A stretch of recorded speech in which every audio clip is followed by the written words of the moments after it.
Welcome to the Midweek Mailbag, your Detroit Lions midweek podcast where we answer your questions live on Twitch, live on YouTube, and of course, throughout all of the podcasting platforms that you can possibly think of. My name is Jeremy Reisman. I'm the producer over at Pride of Detroit. You can find me at Detroit Online on social media. With me, as always, is the managing editor of Pride of Detroit, and you can find him at Erik Schlitt on Twitter. It's Erik Schlitt, the machine, the legend. I'm just going to keep adding nicknames to you. How you doing, dude? Hey, buddy. Yeah, I'm excited for OTAs to kick off, and I'm not going to get to the first OTA this week, unfortunately, but I'm interested to see what people see on the field. I'm interested to hear your thoughts on what happens, and we're going to get a couple of these practices over the next few weeks, and whet our appetite for training camp, right? And that's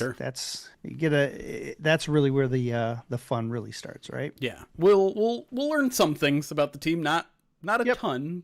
We don't want to ever jump to conclusions about anything in May or June, but in case anyone is wondering, media gets to cover 1 week or 1 day a week of OTAs. They didn't on Wednesday. We're recording this on Thursday, so you can go ahead and take a guess in which day we're going to be watching them this week, and then we'll start all over again next week. But yes, we're going to be covering OTAs extensively. I'll be there some day this week. That might be Friday. no reason to jump around. We'll be there Friday, and then we'll do once a week. We'll have written observations over on the website. For Pride of Detroit Direct subscribers, we'll have a personalized video recapping the day. If you want to become a subscriber, you can go to prideofdetroit.com/subscribe. But we are here today to preview some OTA stuff, talk a little Jack Campbell, talk a little, what else do we have in store for us? Just some expectations for year 3 breakouts, surprise players that could shock people this year. But let's indeed start with Jack Campbell, who recently got his 4-year, $81 million extension and talked with the media yesterday in what I thought was a very entertaining media session. But our good friend at Talking Grit asks, Jack Campbell is an all-pro and awesome, but where do you want to see improvement or development this year? He's really a complete linebacker. That's why he was an all-pro last year. The run defense has always been his calling card. And you add in the height, weight, speed that he has. That's rare to find a linebacker with that combination. His intelligence has developed over the last few years. His ability to read the game at a faster pace has increased over the last few years.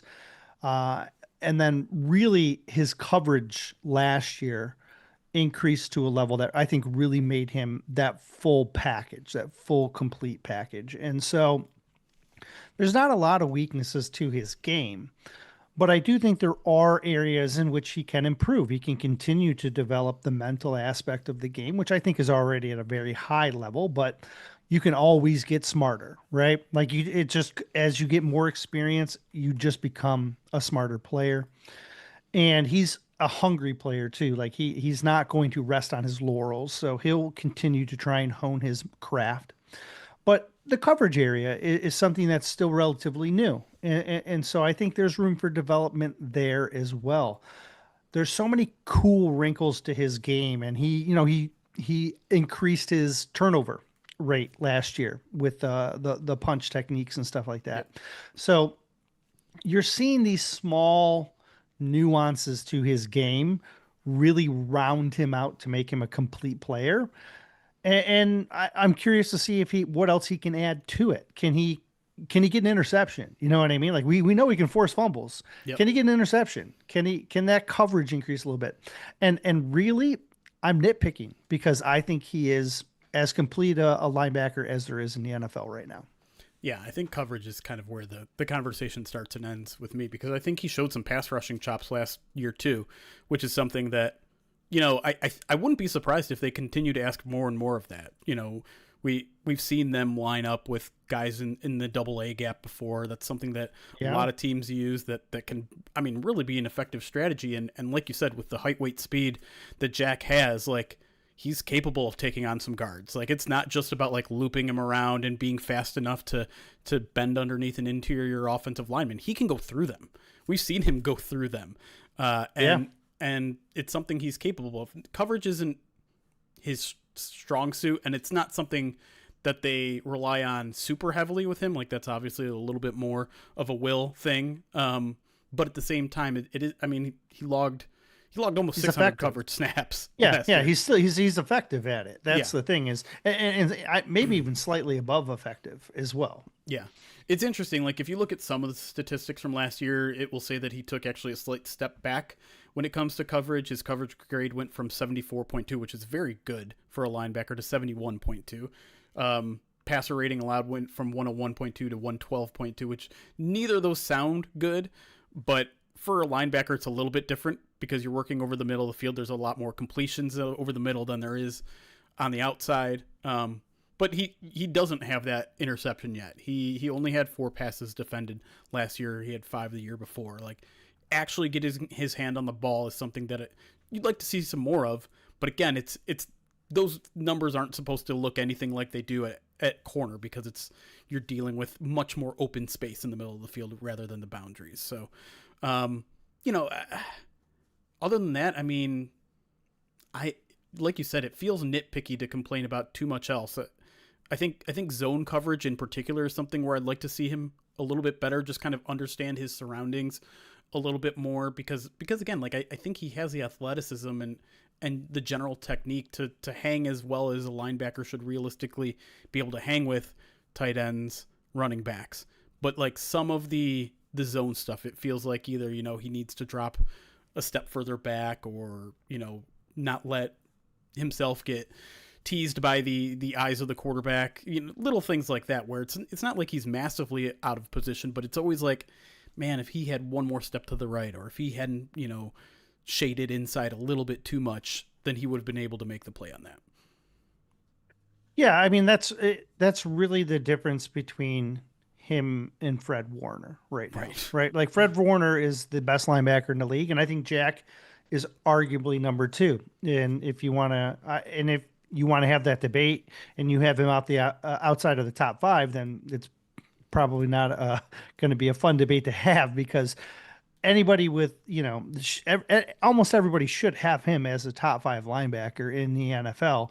Where in there he fits, I think, is going to be preference and scheme. But I think this thing that separates him from Warner is just he hasn't that pass or that ability to cover. It just isn't at Warner's level. And can he get there? Sure. Is his yeah, right. And I think his run defense is better than Fred Warner's, right? And so, if there's room for growth with Jack Campbell, it's really just that coverage area. But again, he's above average. He just isn't elite. Right. And I think a lot of that is mental, right? And for a young player, that's probably the thing that generally comes last in the NFL, when there's so much that NFL football throws at you that the college game just doesn't, right? Offenses are more complicated. They're more disguised. They're more, fine-tuned. And, Jack Campbell is entering his 4th year in the NFL. Like, he talked about it a little bit yesterday, how, he feels like he's at the point of his game where, like, a single mistake is no longer acceptable. He's been in this offense or this defense as long as he's been. He's mastered it at this point, at least, by his own standard. And so I wouldn't be surprised if we do see his coverage take another step this year. Will he become like a perfect coverage linebacker? I mean, you never know. A lot of the weaknesses that you see in college never fully become strengths, but for a guy that works as hard as he does and loves the game and throws himself fully into the process, I would not be surprised to see Jack Campbell reach another level next year, which is kind of scary to think about. Right. All right, next question. We're going to stay with the linebackers here. Brandon D., a Pride of Detroit Direct subscriber, asks, what's the best case scenario for Derek Barnes? I keep hearing negativity about his contract. I'm wondering what it looks like to make it look worthwhile. Yeah, it's a hard question to answer.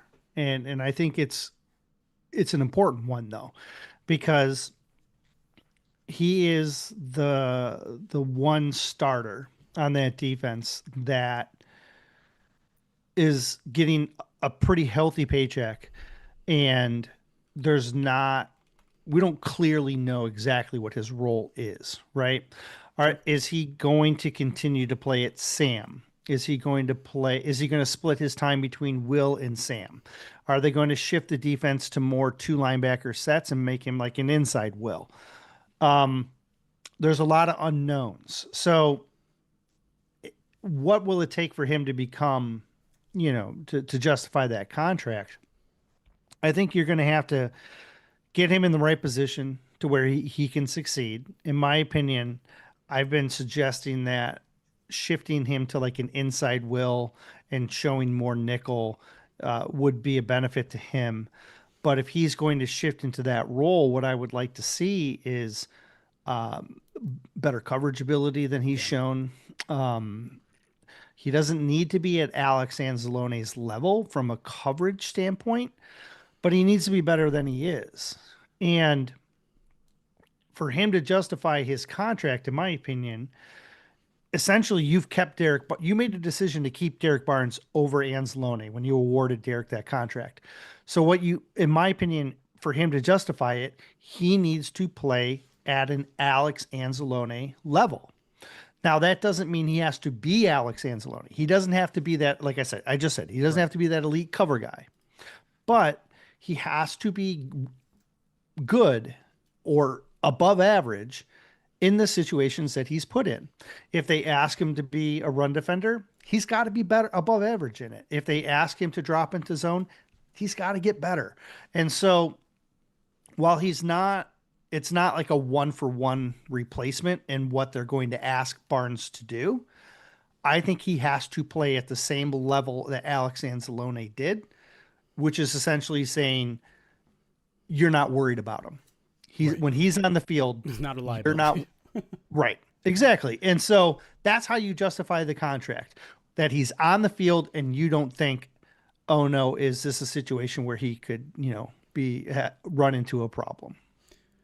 Yeah, I think it's going to be tough to justify the contract at this point. Yeah. He hasn't been that costly yet because his cap numbers before this, I mean, it was like a 3 million cap number last year. But he jumps to 9.7 million cap against the cap this year, which is seventh most on the team. He's behind Jared Goff, Amon-Ra, Ali McNeil, Penei Sewell, DJ Reed, Aiden Hutchinson. He's above Jamison Williams, Sam Laporta, Brian Branch, Kirby Joseph, Jahmyr Gibbs, Jack Campbell. Like, and when you're taking a snapshot of a contract like this, it's not completely fair to each of those players, right? We're just looking at one Sure. year's cap hit. But it is what it is. Like, they're paying him a lot of money. And yes, it was prohibitive, probably in re-signing Alex Anzalone. I'm not sure if they still would have been able to. It's possible that they would have been able to and would have, but it was certainly prohibitive in them being as active as maybe they probably wanted to be in free agency. So, I mean, the place where he can make the biggest difference is still in that Sam role. Sure. But I'm kind of with you. Like, with the way the rest of the roster is set up, it kind of makes more sense for him to drop more in an off-ball role. But like, if he wants to live up to what the expectations were when he signed that contract, like, he has to become an edge setter in the run game. He has to be a pass rushing threat on the edge. Whether he's capable of doing that or not, I mean, part of me thinks the lack of moves at linebacker makes me believe that they still very much believe in Derek Barnes. And I think they do. I think they do. But he needs to show like a massive improvement from where he was, because while I don't know if I would qualify him as a liability last year, he was also far from a playmaker, right? I mean, it's hard for me to think of a single play last year where it was like, oh, that was Derek Barnes' play. It feels like we've been waiting for another Derek Barnes like step up since the NFC divisional round game against the Buccaneers, when he had the game sealing interception. Yeah. We need more of that Derek Barnes. And if we don't get it, then this will be his last year here. Like, that's how urgent it is, because he has a $6.1 million option bonus next year. Yeah. Where if they exercise it, he'll only be 4.4 against the cap next year, but then he carries a 7.4 million dead cap when the contract voids in 2028. And so if the Lions want that completely off the books, they can have almost all of it off the books. They'll have about 2.5 million left over from the signing bonus proration. But they can clear $6 million off their future cap by cutting him if he doesn't live up to a pretty high standard of what they held for him when he signed that contract. Yeah, when they gave him that contract, they purposefully made the hit, I think, lower when Anzalone was in town and under contract, and higher when he wasn't. Yep. With the expectation that he would essentially step into an LB2 role. Right. And that's what he needs to do, right? Yep. And if he doesn't, well, he's going to have Jimmy Rolder nipping at his heels, right? Yep. And if I know this wasn't part of the question, but what are the expectations for Rolder? Well, Rolder's probably going to be expected to be LB4.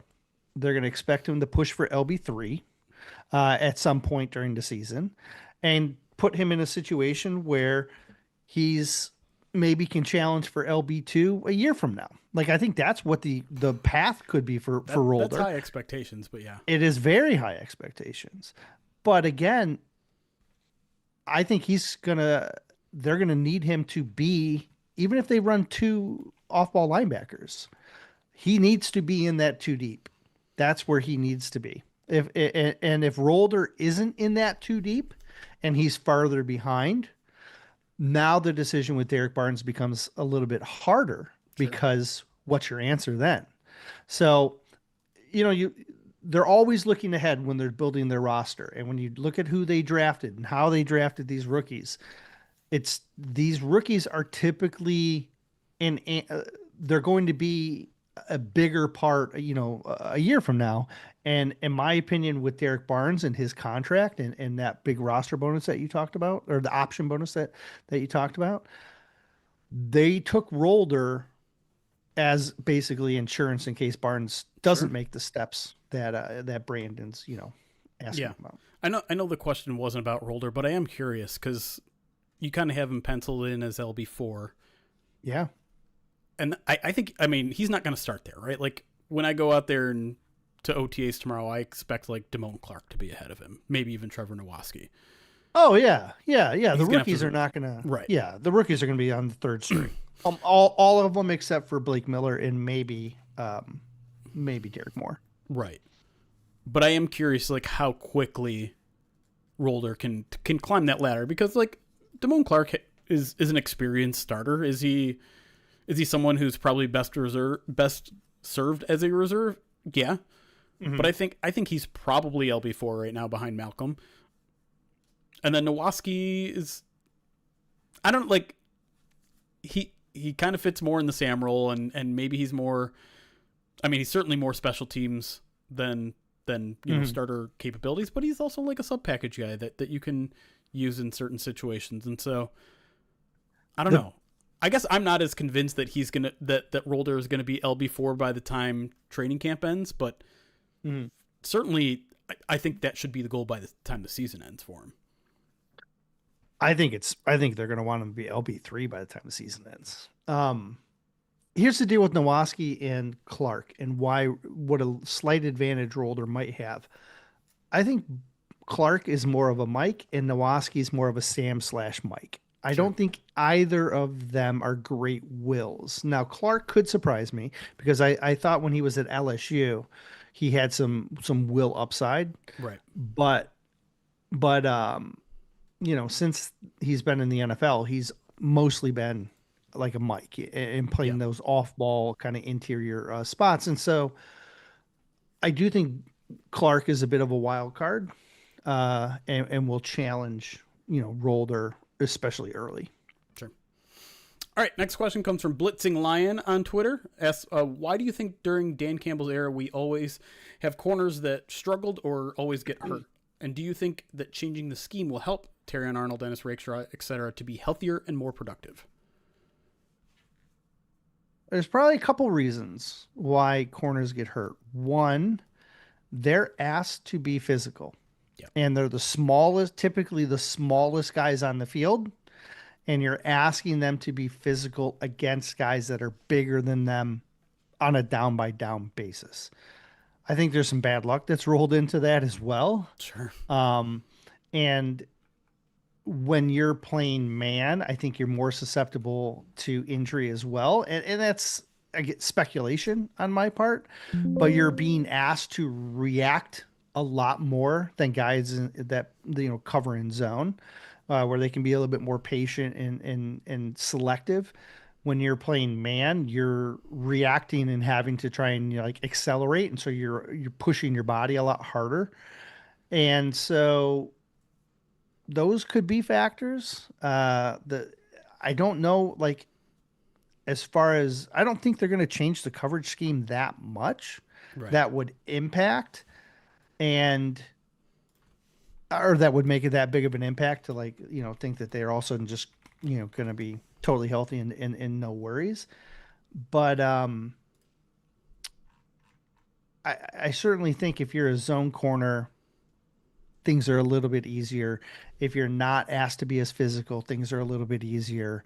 And so this scheme, I think, certainly pushes the limit on their bodies and it makes them a little bit more susceptible. Yeah, I think, and I was just trying to see if I could find any studies to back up my hypothesis here, but with the change of direction required in cornery and flipping of your hips and things like that, it feels like you're more susceptible to like soft tissue injuries because you are oftentimes running at full speed and then having to stop on a dime and things like that. Whereas, and you don't have tree trunks for legs like Barry, so it's Right. right, like you're much thinner bodies. Yes. But yeah, I think the scheme in terms of like being relied upon to cover a gap in the run game is not something that is asked of every corner in the NFL. The Lions certainly rely on that more than other teams to be active at the line of scrimmage when it comes to the run game. Injuries can happen there. I also think like you probably have to point a little bit to player acquisition as well, because the Lions prefer smaller corners. I mean, Terrion Arnold is one of the bigger ones on the team at 5'11", 190. DJ Reed is 5'9", 188. Rock Ya-Sin is 5'11", 190. McCreary, 5'11", 190. Rakestraw, 5'11", 183. Khalil Dorsey, 5'9"-ish, 180.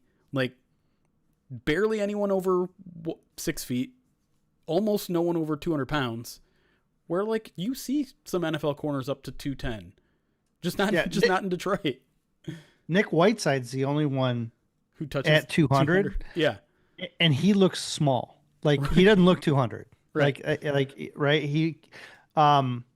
It's just not the style. Like they prefer. It's such a strange, combination of traits because they prefer these nibble guys that can be sticky in coverage, but they also pick guys that have the mentality of I want to throw my shoulder into everything and take guys out. And they do, but that's also like how Ennis got hurt in training camp last year, right? Yeah. They prefer what they need is someone with like that small dude energy, the Napoleon complex, but at 6'1", 210. Which there aren't a lot of those guys to be clear that, have the necessary speed to keep up with NFL receivers, but they just have this type of like, we want them to be super gritty. And for some reason, a lot of those guys just happen to be 5'11", 185. Yeah. It's funny because like Rock is, I think him and Terrion are this almost the same size. Right. But Rock looks bigger. You know what I mean? And it's does. just the way he's built, and maybe he's a little bit more bigger now. But Rock is, I think, the closest thing to what you're asking for, right? Yes. And even he is averaged, an average size NFL corner. Yeah. All right, we'll fit one more in here. We'll stick with the secondary here. Rockney asks, who do you and Erik predict are the starting safeties the first 2 weeks of the season? I ask now for speculation based on past performance and then after minicamp and again in the middle of training camp to see how your prediction evolves as activities progress. So he wants us to answer at each stage. Is that what he's asking? Yes. So okay. We'll answer for now. Maybe we'll answer again after All right. minicamp and then in the middle of training camp. We'll follow up. Oh, so he's not. I thought he might be asking our predictions for who is the starting safeties now. That like he wanted us to make 4 predictions. Oh, okay. This week they're not going to push Kirby at all this week. So I'm not. I don't think. No. Okay. He wants us. No. What he wants to do is make us a prediction for the first 2 weeks of the season. We're going to make a prediction now. We're going to make a prediction after minicamp, and then we're going to make a prediction in the middle of training camp and see how that prediction changes if it changes. Got it. I actually liked my idea where we would predict who's going to start, who's the starting safeties tomorrow. Yeah. I mean, if you want to do that, you can do that. Well, Branch isn't going to be ready. I don't think by the start of the regular season. I'm going to go against the grain here and say Kirby is. So I'm going to make Kirby one of my starters. I don't think that's against the grain. I think a lot of people expect him to be. I mean, who knows? I guess at this point. Yeah. If he is going to play again, I feel like there's a good chance he's a week 1 starter. And so then for me, it really comes down to Thomas Harper, who's your returning starter, who started in place of Kirby last year, and the newcomer Christian Izien. Yeah. And so Izien is very interesting to me because he can play a lot of things. He can do a lot of things. Yep. But right now it's hard for me to get past Harper's experience, especially in this scheme. So at this moment, I will pick Kirby Joseph and Thomas Harper. It's a very fair point about experience, and I think that leads me to believe that I would expect Thomas Harper to be in the starting role tomorrow. Because I think both of us don't expect Kirby Joseph to be out there, right? No reason. But I don't know. Izien to me is very fascinating to me because he is kind of that nickel safety hybrid that there is overlap with him in Branch's game. Yeah. Yep. Very much Branch. I'm not completely counting out Chuck Clark either, but he might be more of a Kirby replacement than a, a ranging safety that might play in the box a little bit more. But if I had to guess today, I think I'm going to stick with you and also say Kirby is going to be ready. And do I have a ton of confidence in that? Like, no, absolutely not. I think it could be a chance where like they barely practice him at all in the offseason, and it's just like we're preserving this guy. We're making sure that once he's on the field, like he's getting on the field and playing. We don't want to draw things out. We don't want to have him managing pain before the season even starts.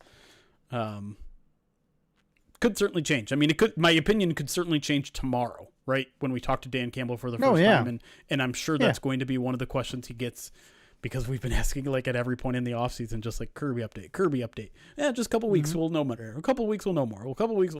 It's been like 6 weeks since we've last asked. So hopefully there's a little bit more clarity there.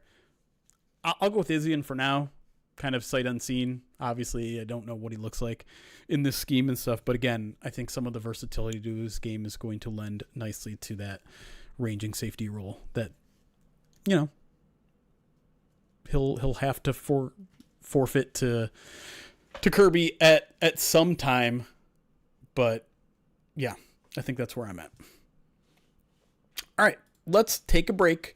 When we come back, we're going to talk a little bit more about the defense. We're going to talk, like I said, about the 2024 draft class and expectations for those players going into 2026, and a couple more when we come back here on the midweek mailbag. We will be right back.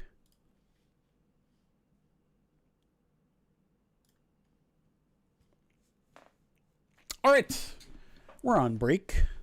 which means we can answer some of your guys' questions.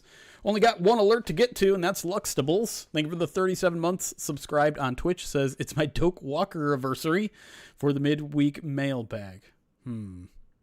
Not sure I like how you spelled that, but I'll allow it. How we doing, everybody? Chat?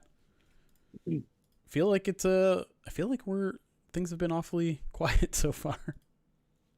Also, I just saw the Lions' latest tweet and it made me laugh. What's it say? It says the many emotions of Jack Campbell, and then it's just the same picture of him over and over again. This is originally a Jim Caldwell meme, I think.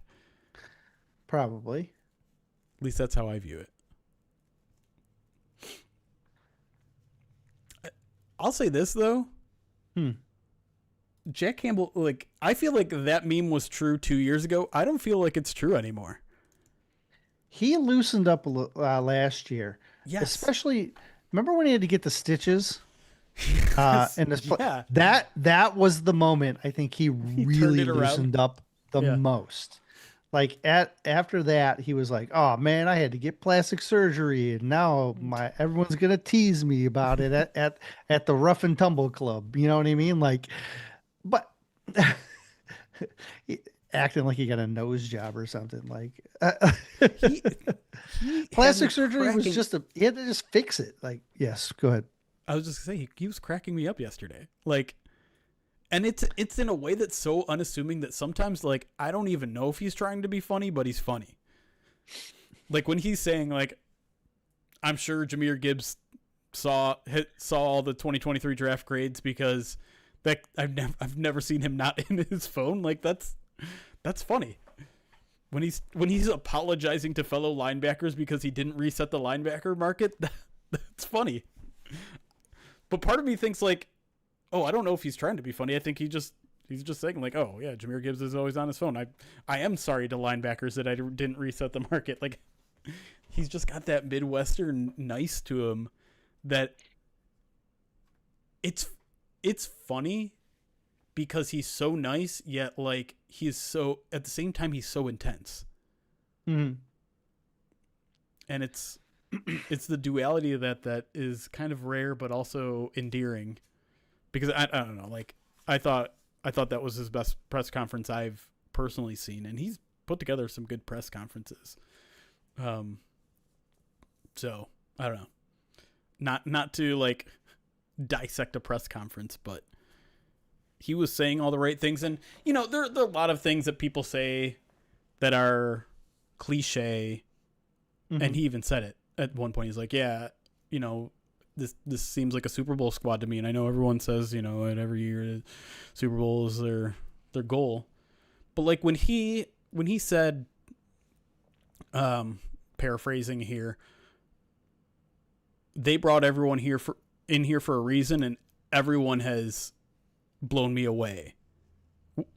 I know it's just day one of OTAs, but like I'm very impressed with this group.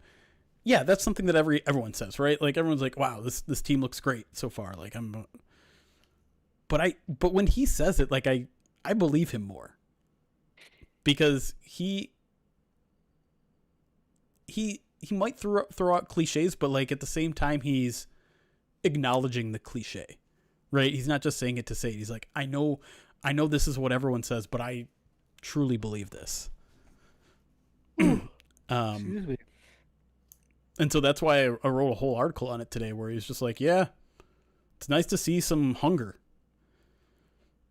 Because he used the word refreshing. And again, maybe it was just like he couldn't find the right word and he said a word. But to me, when you say it's refreshing to see this roster full of hunger, what is that implying? Yeah, kind of what we've been talking about, right? Yeah, that there was a bit of complacency that slipped into the franchise, which, again, feels shocking, right? When Dan Campbell, since the NFC Championship game, has been like, we can't get complacent. It's not as easy to get back to where we were. It's always going to be harder, which means we have to work twice as hard. It's been the message. The messaging has been very clear since that moment, and yet I don't know, human nature slipped in, I guess. And maybe the team did get a little complacent. Which again, it's hard for me to analyze buy-in or analyze effort or analyze, week to week effort being put in Monday to Saturday. Not in a position to see what that looks like, what a decline in that looks like. Right. But if he's saying it essentially, and Dan is certainly hinted at it quite a bit, then maybe it's real, or maybe it's a convenient excuse for getting worse. I mean, 98% of what happens behind closed doors that we don't get to see. So, yeah. Yeah, it's interesting. It's all very interesting to me because, again, like he's someone when Jack talks, like I believe him. As Contra Paston says, he seems incapable of deception. He's kind of got that Dan Campbell gene to him, where it's just like, if you ask me the same question enough times, I'm eventually going to tell you the truth. So, Downgrade 20 asks if we were picking both those, our safety picks over Maddox. And my answer is yes. And there's a couple reasons. One, I always say follow the money. And Yeah. Izian was a guy that they went after very aggressively, very early. And Matt and Thomas is a guy that, like I said, they retained and they promoted him first before Maddox. The fact that Maddox came in after later down the road after Izian just points to me that they're looking at him as a potential starter. Getting Maddox back in the fold is great depth, but he's not necessarily a guy that they were bringing in hoping to get a challenge for a starting role, at least initially. I agree that Maddox looked great down the stretch, and it wouldn't surprise me if he ends up, like if Kirby can't go, a Harper Maddox starting safety duo wouldn't surprise me because that's how they ended. That's how they ended the season with those two guys. True. But I also believe the aggressiveness in which they went after Izian speaks to me as I think he's ahead. Yeah. Or at least the team wants him to be ahead. And just to compare contracts to your follow the money point, Izian signed a 1-year, $2 million deal with half of that guaranteed, so a full $1 million guaranteed. Maddox was 1 year, 1.49 with 500,000 guaranteed. So there's a clear slight more investment in Izian. Neither of which is like, well, obviously Izian's going to start. Like, no, and I would say there's even low enough guarantees in both those contracts that it wouldn't guarantee them a roster spot if someone were to beat them. Do I expect anyone underneath them on the depth chart to beat them? Probably not. Maybe Dan Jackson just comes out of nowhere. He was someone I briefly wrote about this morning and overlooked players, but he also has a lot of work to do to even make the 53 roster just because of the offseason investments they put in at the safety position. But listen, he'll get his first opportunity to challenge for that this offseason, and he comes with a lot of special team skills as well. Yep. Okay. What's up, Lions Royalty? Been doing good so far. Got in a round of disc golf this morning with Justin Rogers. It's a fun time. Seeing people can maintain frantic passion for only so long. It's perhaps why players like Monty and Anzalone were allowed to walk. Maybe. I think those are two. I would say those two specifically, probably not. Like with Anzalone, it felt like the writing was on the wall before the season even started, right? Yes. He knew it and he didn't like it. And I do wonder if that was maybe a bigger problem. Even less willing to go to the table? No, I wonder how that impacted his Effort. time. Well, I don't want to question his effort because I don't think there wasn't any clear like moments where I was like, oh, he's dogging it or something Right. like that.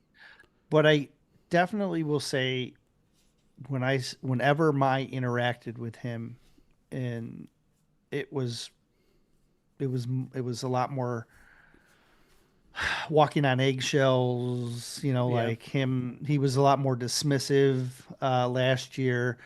And again, I think that's frustration on his part. I didn't Yeah. take And offense to listen, it, but I tried not to like step on his toes or anything. You know what I mean? Like, yeah, so he was frustrated, and I wonder how that it's has a an little more impact. prickly. You know what I Like, mean? yeah. Yeah, yeah. And And again, I understand that too. Like, you want to sure. be here, you want to get paid what your value is. Yeah. You think you're a better player than the player that just got paid. Right. And And so, there's certainly a human element to performance when you're not fully happy, right? With where you're at.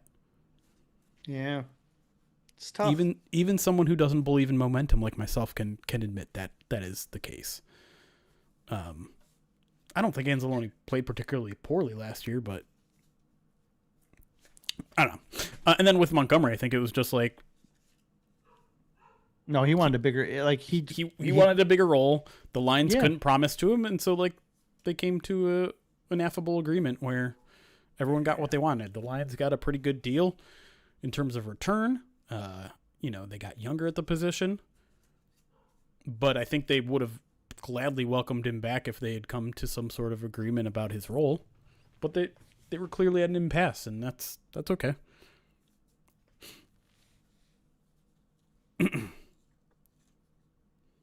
What's up, Argantis?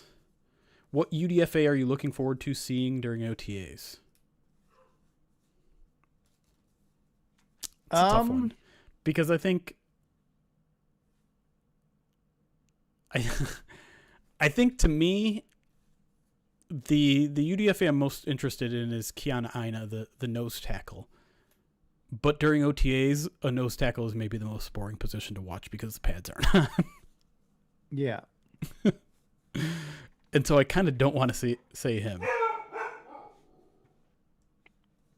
I mean, they're all intriguing in their own way. Um,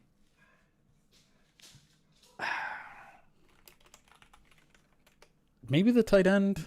Is it Notre Dame? Is that right? oh, Oh no, no, Tennessee. Kitzelman. Tennessee. Kitzelman. Yeah. Kitzelman was the guy that I picked that I thought had the best chance to make the roster. And I still think that's somewhat true. Um, Looking at some of the contracts that came out though with Yeah. the UDFA guys is very interesting to me because there was a couple of guys that got much higher guarantees than what I had anticipated. And I'm still sorting that article out, hoping to put that out soon. But Hunter is the one that's gotten a lot of hype because of his coverage ability, the linebacker, Eric Hunter. He also got a signing bonus larger than any signing bonus this regime has ever given out to a UDFA. We've seen, like in 2021, the highest signing bonus they gave out was $15,000. And then in 2022 through 25, the highest they gave out was $20,000. Keep in mind they have about $200,000 in signing bonus money that they can give out to their entire UDFA class, Right. right? So they give these, if you have 10 guys and everyone gets 20, then you're out of money, right? And the Lions usually spend under, they usually keep some to entice their guys as they sign them, but they're limited in what they can give out as a signing bonus.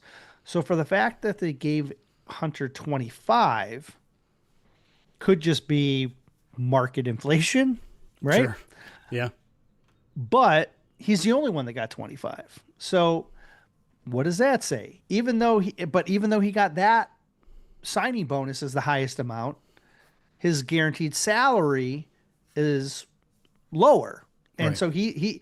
so his total guaranteed salary is actually fourth highest, even though he's the highest, has the highest signing bonus.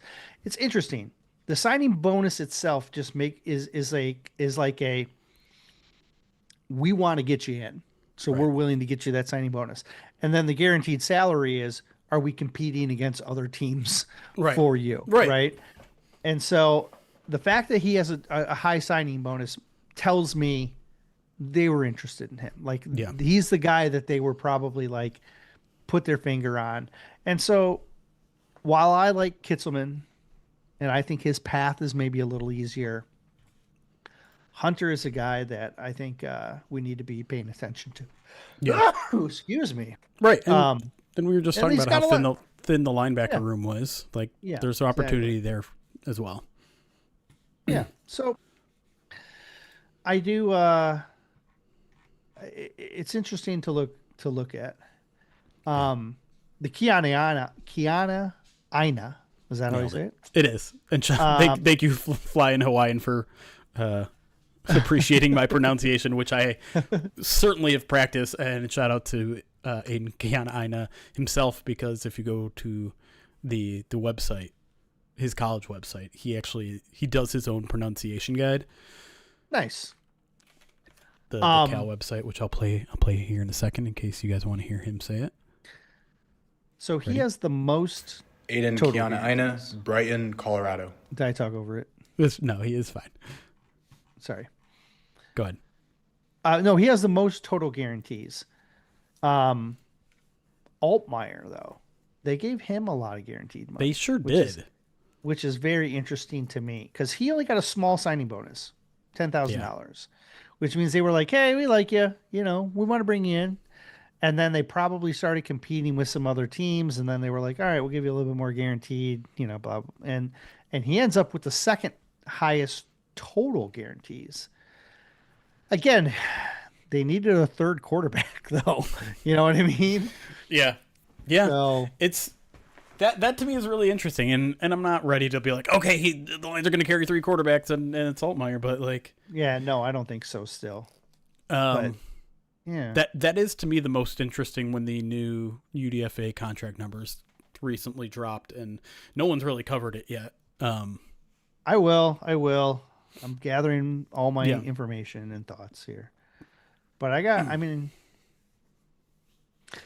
And then the guy who's after Altmaier, but ahead of Hunter, is Melvin Priestley, the right guard? Well, he'll probably play right guard. Yeah. Yeah. He played left tackle and right tackle, left tackle at Grambling, and then right tackle at Illinois.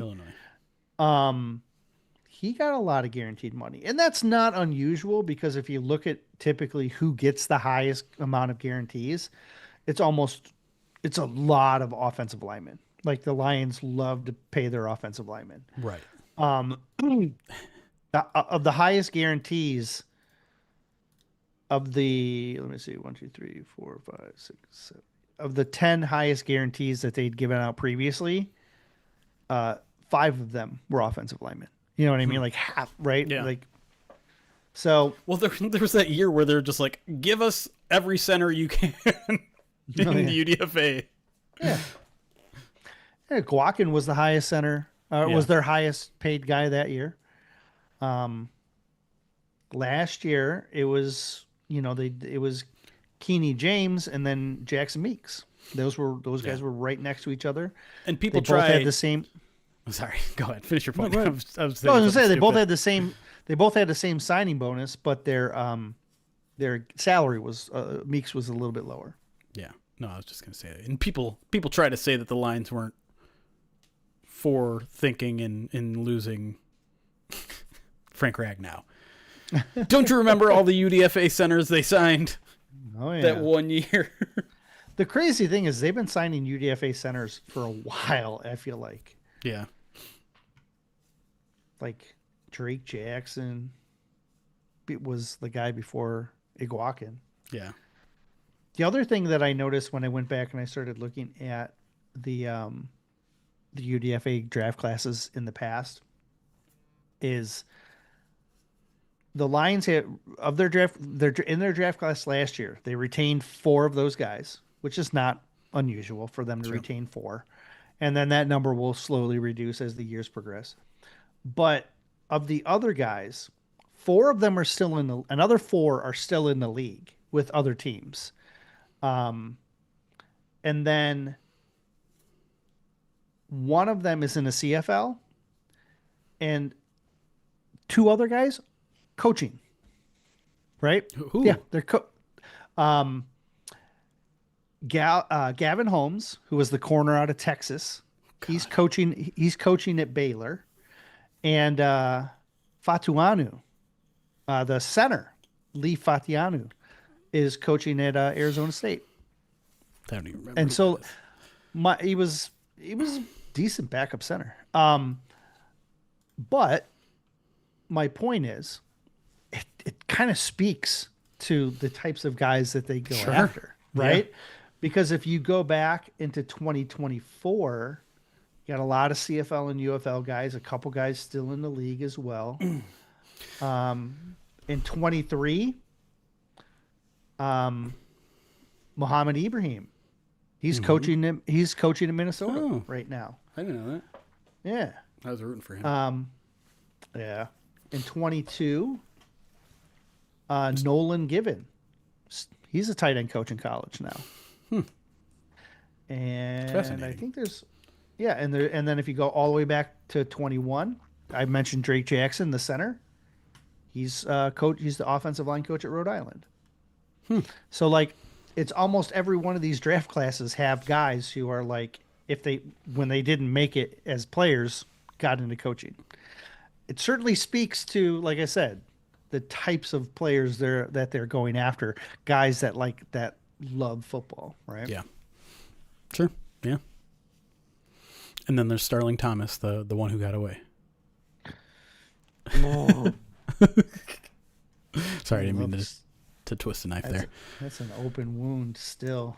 Starling. Derek Carter, just want to read your comment because it's very nice. Says, why are you two the hardest to find online when you guys are clearly the best, not just trying to slam other podcasters, just spitting facts?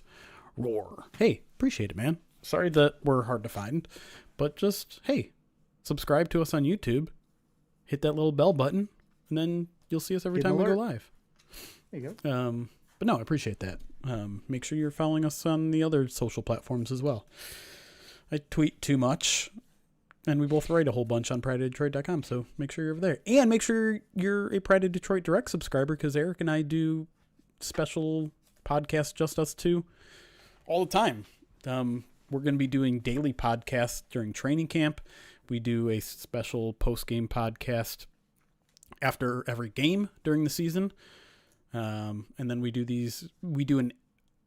a monthly midweek mailbag that sometimes runs 4 hours long, where we only answer questions sent in through our mailbag email, and we try to answer quite literally every single person's question who sends one in. So if you like Erik and I's banter, there's a whole lot more of it on Pride of Detroit Direct, which you can subscribe to at prideofdetroit.com/subscribe. Do you guys show feet in the direct videos? I don't think so. But if you donate enough, I'll do it right now. Speaking of donating a bunch, Blitzing Lion, a $10 super chat over on YouTube, does not ask for feet pics, to be clear. Says, this will be my last video until September 1st, doing a social media detox and focusing on finishing my degree. Looking forward to many weekly mailbags, LOL. Hey, man, appreciate you dropping by. Sorry, we'll be missing you for the next 3 months here, but good luck on finishing your degree. That's awesome. And appreciate the $10 donation, man. Thank you. That's a tough move, but yeah, respect, man. Definitely. And I've seen Blitzing Lion all over the place on our social media. Appreciate, we love having you as part of the community, but at the same time, as someone who has spent too much of my life in the past 10 years on social media, I certainly understand going through detoxes. I've done it myself here and there. So thanks for stopping by, man, and good luck. Sometimes the podcast is a nice distraction to have, though, Sure. If you're, just saying. You don't have to you don't have to get rid of everything. I mean, you don't have to get rid of podcasts, right? Podcasts are still acceptable. Yeah, you can just don't. I'm not trying to focus on your studies. I won't take offense to it. Coffee Server wants to talk about. So, are we worried about QB backups that trade for Anthony Robinson? Is not crazy. I think this is in reference to So like ESPN did like these 5 guys are on the trading block. Here are 3 or 4 trade destinations where they could each go, and then a final prediction of where they might go. And Anthony Richardson was one of those players, and I think it was Ben Solak who made the case for the Lions to come here for him. And Ryan reached out to me as an interest in writing about that. As far as I can tell, I don't think he's gotten started on that. But if you want, here, I'll pull up the article and read Ben Solak's case. Yeah. All right. First of all, the offer is Colts get a 4th round pick next year. The Lions get Richardson and a 7th round pick in 2028 in return. Why this deal makes sense? Quote, backup quarterback has been an issue for the Lions as Hendon Hooker and Kyle Allen have not been enough to stop the team from yanking Teddy Bridgewater away from high school coaching in Florida. General manager Brad Holmes and coach Dan Campbell tend to like quarterbacks with bigger bodies, so Richardson is a good fit. Campbell is an elite motivator who might help light a new fire under Richardson, either as a backup who prepares the right way or as a spot starter in the event of a Jared Goff injury. So Kyle Allen didn't leave because he wasn't good enough. Kyle Allen left because he got paid more. He did. Right? But he also it was what, like 2 years, $4 million? It wasn't something that the Lions couldn't afford. Yeah. Penny pinching, man. That's what they're doing right now. It was 2 years, $4.1 million. Why pay $4.1 million for a guy who's never going to see the field? So, Bridgewater got 1 for 1.8. So like on a per year basis, it's almost no difference. Nah, it's a big difference. It's a whole house, man. So, I don't know if Richardson fits. I know people are look, he's an intriguing player. I don't know. Would the Colts give him up for a 4th? Like, I don't know. I would consider it. What are the other offers on? But I'm saying I don't know if the Colts would. Yeah. I think when you've invested in him the way that they have, but they haven't. They've moved on. I know they've moved on, but they've also got this guy that was drafted because of his athletic gifts, which are still present. Yeah. And people go gaga over that stuff. You know what I mean? Sure. I'm not saying I'm against it. I'm just saying I am. For a 4th rounder, I think that's terrible. I don't think it's very clean. I don't think it would be one of those trades where I'm like, I don't know if there's a winner on either side. You know what I mean? Yeah. The rare lose trade. Right. Listen, we're talking about a quarterback with 1st round talent that hasn't lived up to being a starter. It's the mental side of it. Though, right. Right. That's what's holding him back. And the accuracy. And here's the issue with this idea. You want your backup to be smart as hell. Like, that is what the Lions value. They don't I think this, they want a tall, big backup. I don't think there's any true evidence of that. Maybe that's just been we're seeing a pattern that doesn't really exist or whatever. They like a veteran quarterback. They like a smart guy. They like a guy that can be a resource in the quarterback room, in the film room, on the sidelines with a tablet in his hand. If this team wants a developmental option, they prefer it to be QB3. That to me is kind of the overlying strategy. And so spending a 4th round pick on a guy who has essentially failed over 3 or 4 years he's been in the NFL, that is an extreme waste of capital, in my opinion. I don't like the idea at all. And I think what some people miss out when they talk about backup quarterback is some of the intangible stuff they bring to the locker room. And Teddy Bridgewater would have been the backup last year if he was cheaper, right? Like, the Bucs handed him a pretty good contract last year. I think the Lions would have just kept Teddy Bridgewater as long as he wants to be here, because he is a very good locker room resource, because he is a veteran that sees the game particularly well.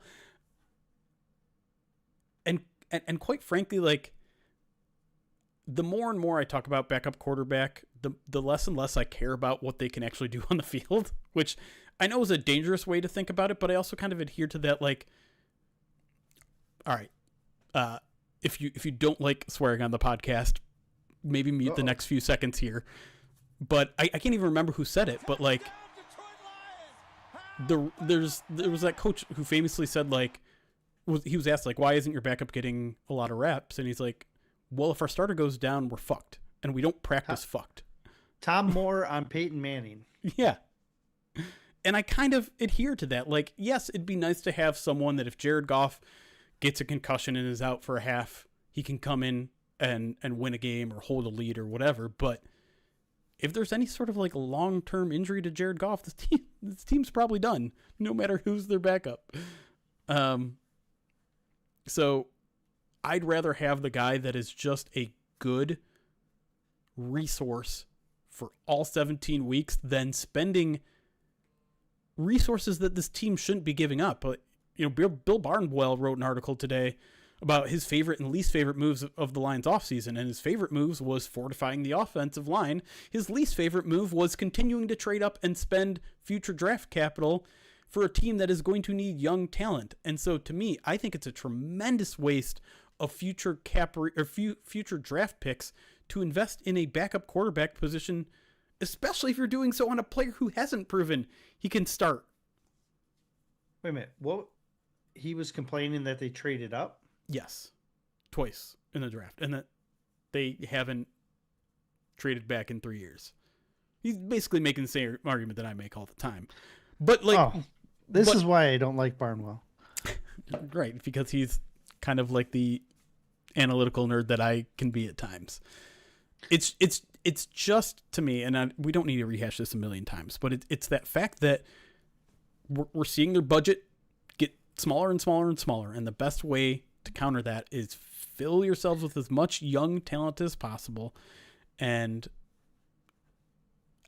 again, like, I don't mind a trade up here and there. And honestly, this year the trade ups were so minor that it doesn't bother me at all. But I just want more balance. And honestly, I'd rather have more. If you're going to tip the scales, I think it makes more sense to acquire more draft assets than give more away, given where this roster is at from a salary cap standpoint. He didn't give up any future capital. Like, no. He's just mad that he traded up. That's what he's mad about. Well, yes, he's giving up draft picks. All right. So he'd rather have two guys on the roster that won't make the team as opposed to one guy that might make the team. Okay, got it. Just want to make sure I'm clear. So fourth round picks are not going to make the team according to you. That's what he doesn't like. Got it. I just want to make sure I understand. Here, I'll read you. No. There's a reason I haven't read it yet. Because I don't want to know. I'm detoxing. I'm detoxing from Bill Barnwell. Barnwell gets a lot of hate, and I don't think he deserves it. Don't get me wrong. I don't agree with everything he says. There have been times, like, there are things he even says in here where I'm like, I mean, no, you're being nitpicky. It's the same. Look, there's a lot of things I don't like that come out of ESPN. Like their hate on ESPN. Well, their adherence to this idea that their pass rush win rate is like the best thing out there, when it is solely and completely compromised by one thing. And like, yes, it's like the whole plus and minus how defensive and offensive lines are graded in their system is based solely on how fast you get something done. Yeah. You need to get to the quarterback by 3.5 seconds. There's so much more to the game. It takes all, like, I mean, this is the problem like, though with trying to quantify offensive line play, is that you have to set kind of rigid, arbitrary deadlines to get a stat that spits out, and it's none is going to be perfect because it's a very nuanced game. I always tell my daughter, if she's the first one to hand her math test and she gets the 100% and everybody else gets below it. So, you know what I mean? So that's how I grade her. Were you first? Did you turn your math in first? That is a terrible analogy. 100%. Terrible analogy. That's how I feel about it. I used to be first to turn in their math test, so actually I agree with that. Yeah, you would. I used to do this thing, and one time a teacher called me out on it. I didn't even realize I was doing it. But like when I finished a test, I would like loudly drop my pencil on the desk. And it to me, it was an actual release where I was like, oh, I'm done. Mic drop. But you were mic dropping the rest of the class. I think that's what the teacher thought I was doing. And maybe I subconsciously was. It was just like showing off that like, boom, I'm done. And at one point, like a teacher called me out. And it's just like, oh, so you really want to show to everyone else you're done, huh? I'm like, it was a little bit of a wake-up call. Like, oh, maybe I am doing that. I won't let I tell her she can't be first done. She might be the first one done, but I tell her she can't. If you're the first one done, go back and check them again. That is what I should do. And honestly, it's a problem I still have. Is that like when I finish, I disengage. Oh, I know. I've edited your articles. Yeah, I edit your articles every day. I'm clearly aware that's how you finish. I've been getting a little bit better. Incrementally, I'm getting better at like now. Right, let's do another run through. Every time you submit an article in Slack, I'm now going to hear a pencil drop in my head. They're gonna get that. I'm gonna see if I can change my Slack alert to a pencil dropping. Done. I need an edit. I will say this, like it feels like everyone on staff right now is actually super busy. And I think part of it is just like the end of the year ramping up because you've got a couple kids finishing up their school year. Ryan's obviously a teacher. He's one of our main editors and he's kind of building up to the end of the year. And so a lot of times like my articles are kind of going through without an edit. And in those cases, I'm like, all right, I got to at least do a second and third run through. Yesterday, you submitted 2 articles while I was getting my daughters ready for school, and 1 article when I was picking one of them up. And I was like, I was timing it.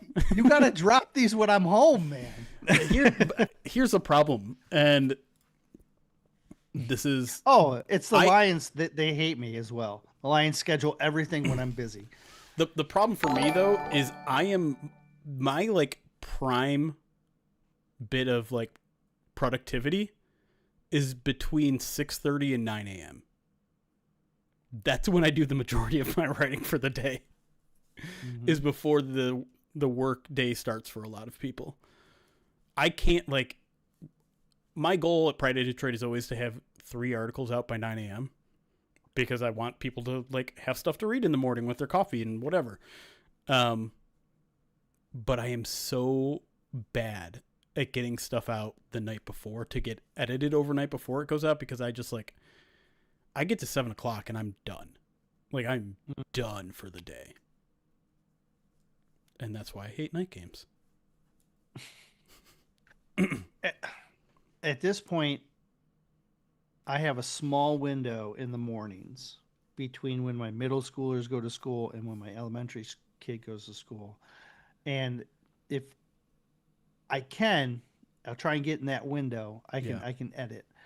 The issue I've been running into is that stupid puppy and her potty training. How dare you? She's got me up at 5:30. Don't talk about Ruby like that. Dude, she got me up at 4 today, okay? And it's not the first time in the last 3 days she's got me up at 4. But that window, like I'm with her until my middle schoolers, and then I get my middle schoolers, and then it's like I get this small window where I'm hoping something is there for me to do, which is usually an article, maybe 2. And then I'm out again, and it's just like the timing of it, I can't quite get them. It's the sweetest puppy What? in the world. She's very sweet. I wish she would learn how to potty train. I got to meet her for the first time on this- Sunday, which was very fun. She is I just potty wanted to hold training. her all night.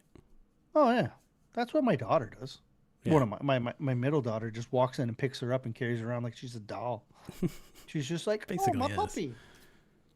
He's so sweet. Yeah, All right. she Couple- is. Go ahead. No. All right.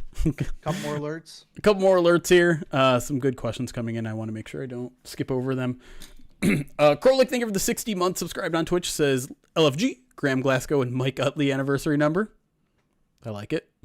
Blitzing Line, another $2 super chat, says Erik will body slam the second place student. And DC Smothers 5 pound super chat says, why does Goff have a low ADOT? Is it scheme or arm? Solak said he threw deep at Cal but doesn't in the NFL. What? What? He doesn't?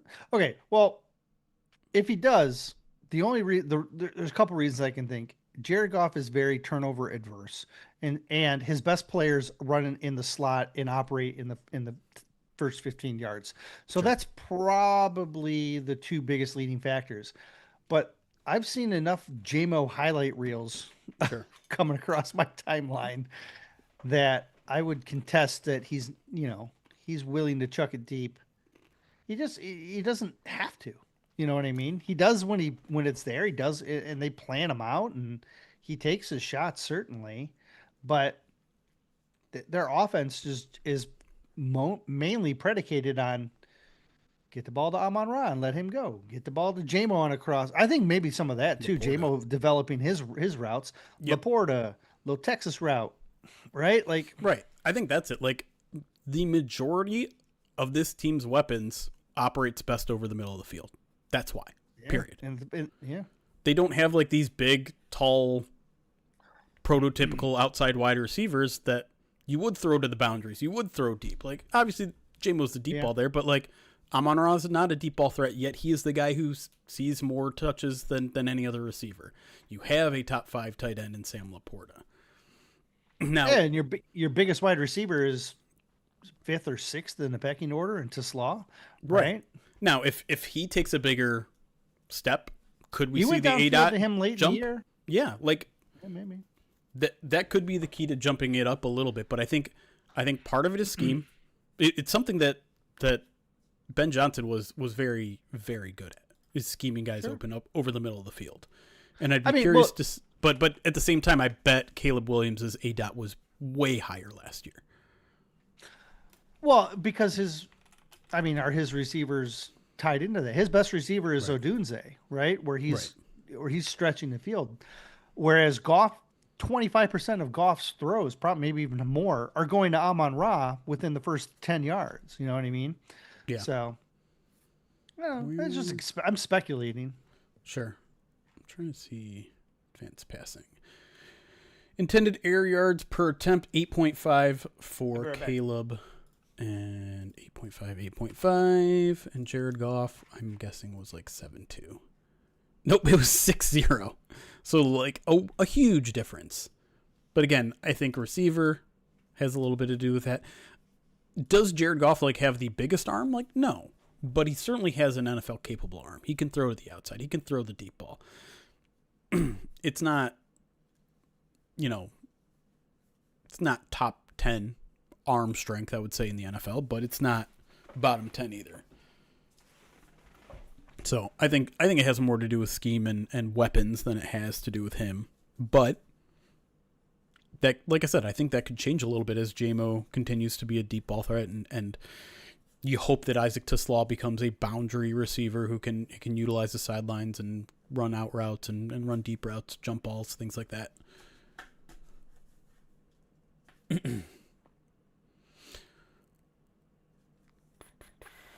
More profanity? No. I was just talking about this the other day. I respect the fact that a lot of people listen to this podcast or watch the YouTube videos in their car with their kids and things like that, and don't want them to hear that sort of stuff. We won't completely shy away from profanity, particularly when the moment calls for it. I only swear on PODD. You had a good one earlier this offseason. Rod Wood, my favorite. Downgrade asked an interesting question. I'm curious. I don't know if I've talked to you about this. I have my own thoughts on it, but says, are you hoping to see Kendrick Law working with the running backs, and how high on the depth chart do you hope to see Vaki? Vaki is RB3 for me, and I don't expect to see Law with the running backs. He might get some looks in a similar way to way Amon-Ra did. You know, you get a couple of late in the season plays that are with him in the backfield, but I fully expect them to give him the wide receiver playbook, expect him to learn that. And, you know, he's going to be a guy that's really going to hurt Goff's ADOT quite a bit because right, his average depth of catch yesterday or last year was like -1 yard. Right. So, yeah, I'm not expecting Law to get snaps in the backfield. Now, as he develops, becomes more of a fixture, you introduce more gadget plays. We can talk about that maybe next offseason. But this offseason, I really expect them just to integrate him into the wide receiver position. Yeah. I'm with you there. I know a lot of people who watched him in college, who watched him have some backfield work, think that there's potential there, and in a lot of ways he's built like a running back. Yeah, he's got kind of a Debo, small right. version of Debo built him. Yeah. But to me, if there was any running back potential that this team saw in him, Brad would have already mentioned it. Yeah, because he's a bit redundant right off to the bat. Baki. Yeah. Yeah, right. in that way. That's kind of why you have the Vaki role, yes. right? Yep.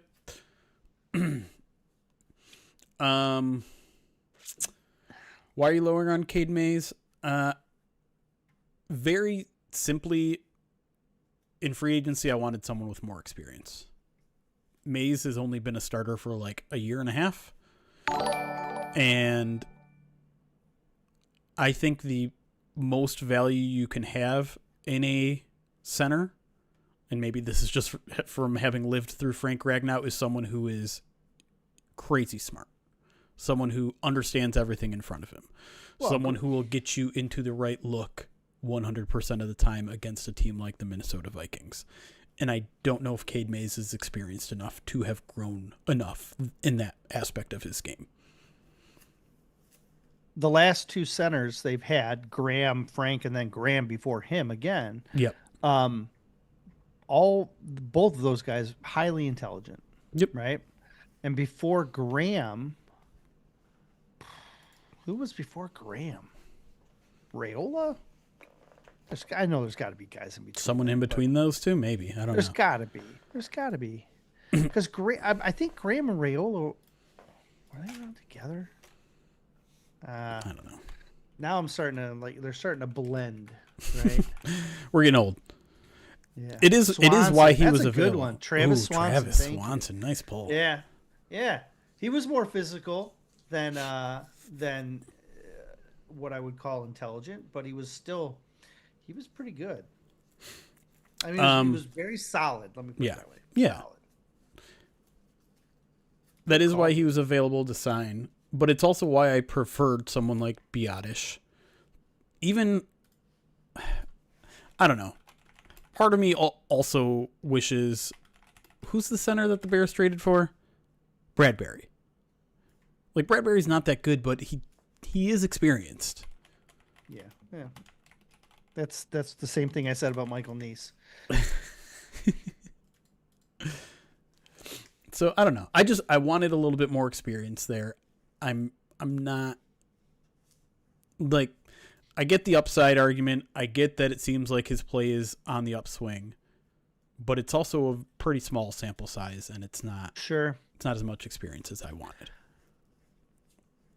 If it makes you feel better, when he was a guard, I thought he would be a good guard in the Lions system.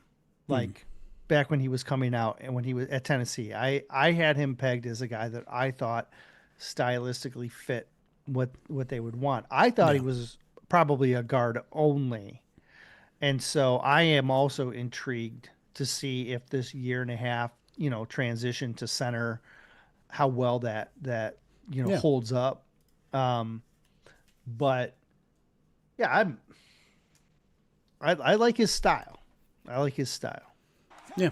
I think I will say, like, the one thing that I was very surprised about when it came to his tape was the pass pro, because it seems like he's a pretty good athlete on the move, but some of the things he did best was just like hold fort.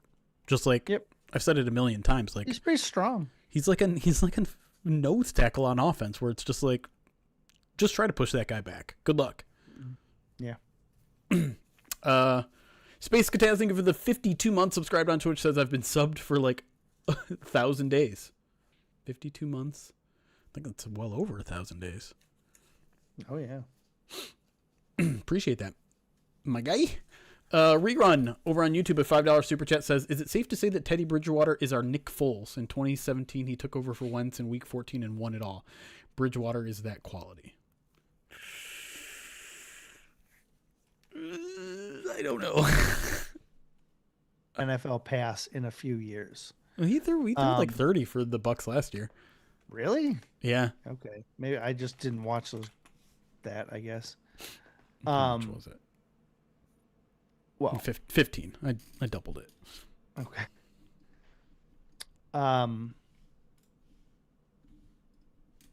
But like you said earlier, he's here because he's smart. Yeah. Yeah. Do you see more up the middle runs with Gibbs? I mean, when they want to run gap, yeah. And I think with what Petzing does and the skill set that Mays has, it certainly lends itself to up the middle type runs. For sure. Yeah. All right. I think it's time to jump back into the show. Special. Yeah. Well, one more. Special K 7787 said, "There's lots of mouths to feed. Do you anticipate Dortch getting kick return and return?" He says RT, but I think he's talking about return duties, right? Yeah. Yeah. Right now, I'm envisioning Dortch as wide receiver 4, and he's going to be fighting Kendrick Law for that role most of the season, and he will get the return duties, which will justify, any lack of production he might be getting on offense. Yeah. I think punt return is not quite a lock, but like pretty close to a lock for Dortch. Kick return, I'm not so sure about. Because Vaki and Sailors are probably going to be the guys that get the first looks in that. Jimmy Rolder. So I don't know if Fipp will go down that road again. I don't know if you saw, but there was a photo yesterday of Jimmy Rolder running with the ball in his hand. Yeah. And I said, like, oh, it looks like maybe he got an interception. And I still think that's probably the case, but someone was like, or maybe he's in the Grant Stewart role. And I'm like, I mean, it kind of looks like a kicker. It could be a kick return rep as well, but yeah, I don't remember was he a running back and linebacker in high school? Was that in his DNA? Rolder? I don't know. Yeah. I don't remember what he was. I don't remember his profile off the top of my head. Hey, can anyone on Twitch hear us? I'm getting some comments that YouTube can't hear us, which is odd. Must be theirs. I can't hear it either. No, Twitch can hear fine. That's weird. Sorry, YouTube.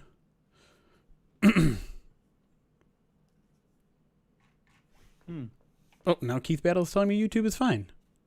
No. There's like 3 people that couldn't hear. You guys pulling pranks on me? What's happening? All right, never mind. All right. Okay. Weird. All right. Let's jump back into the show. Very strange. Let me get, where were we? K. Elliott battle. Phenoms. Okay. 1, 2, 3, 4, 5. That should be more than enough. All right.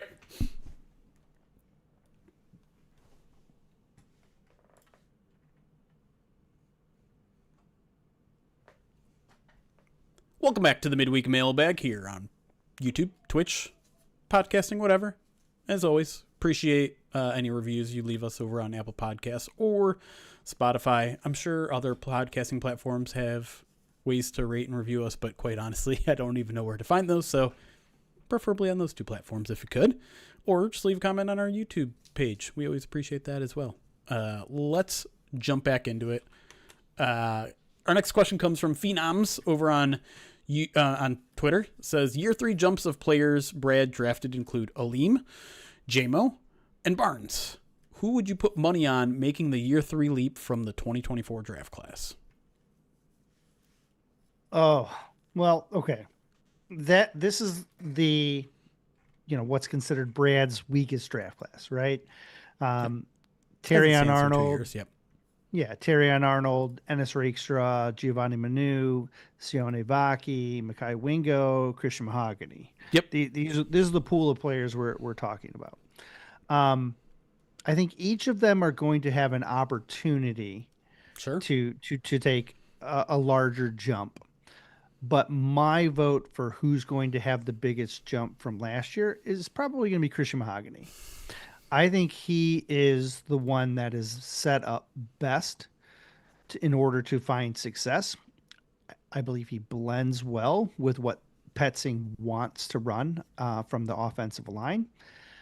He's probably going to be the early front runner for the starting left guard role, and he'll be on the field all the time, which gives him opportunity after opportunity after opportunity to improve. Sure. So I'm going to put my hat in the Christian Mahogany bin. Shocking. Oh. No, I think it's a totally fair and good answer. I think people are jumping off the Mahogany bandwagon a little too quickly after a down year that was also like injury related, and he's still a young player, and like I'll keep it moving. I'll keep the train moving. Just drag everyone along. You just jump back on when you're ready, guys. But there is legitimate competition for him in that room now too, right? With Ben Barch, with Miles Frazier, assuming they want to keep Frazier at guard and not tackle. Well, I think it makes sense, right? I think the fact that you add 2 tackles this offseason probably means that Miles Frazier stays at guard, especially since you have too much there. Especially since I would imagine they probably like Giovanni Manu as OT4. Miles Frazier's best path is to challenge for that left guard position.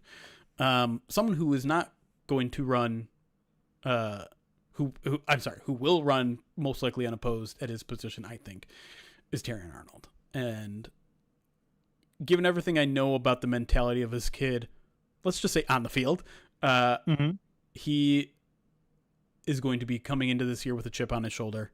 He's going to be giving it all he's want. There hasn't been any question ever about his work ethic, and we've seen enough flashes for me to believe that this could be the year that he puts it all together. It felt like it was coming together last year before was it hamstring? No, shoulder. That he injured and then re-injured. I don't think he ever healed, by the way. I think he just stayed injured. Yeah, I think he rushed back. No, he was on the injury report, I think, every week after that. And there were some questionable decisions, I think, made about that when he got his second opinion, and when the Lions were probably going to end his season before that. He had a great training camp. Yeah. And if he can return to that form, I agree. He could be the biggest jump.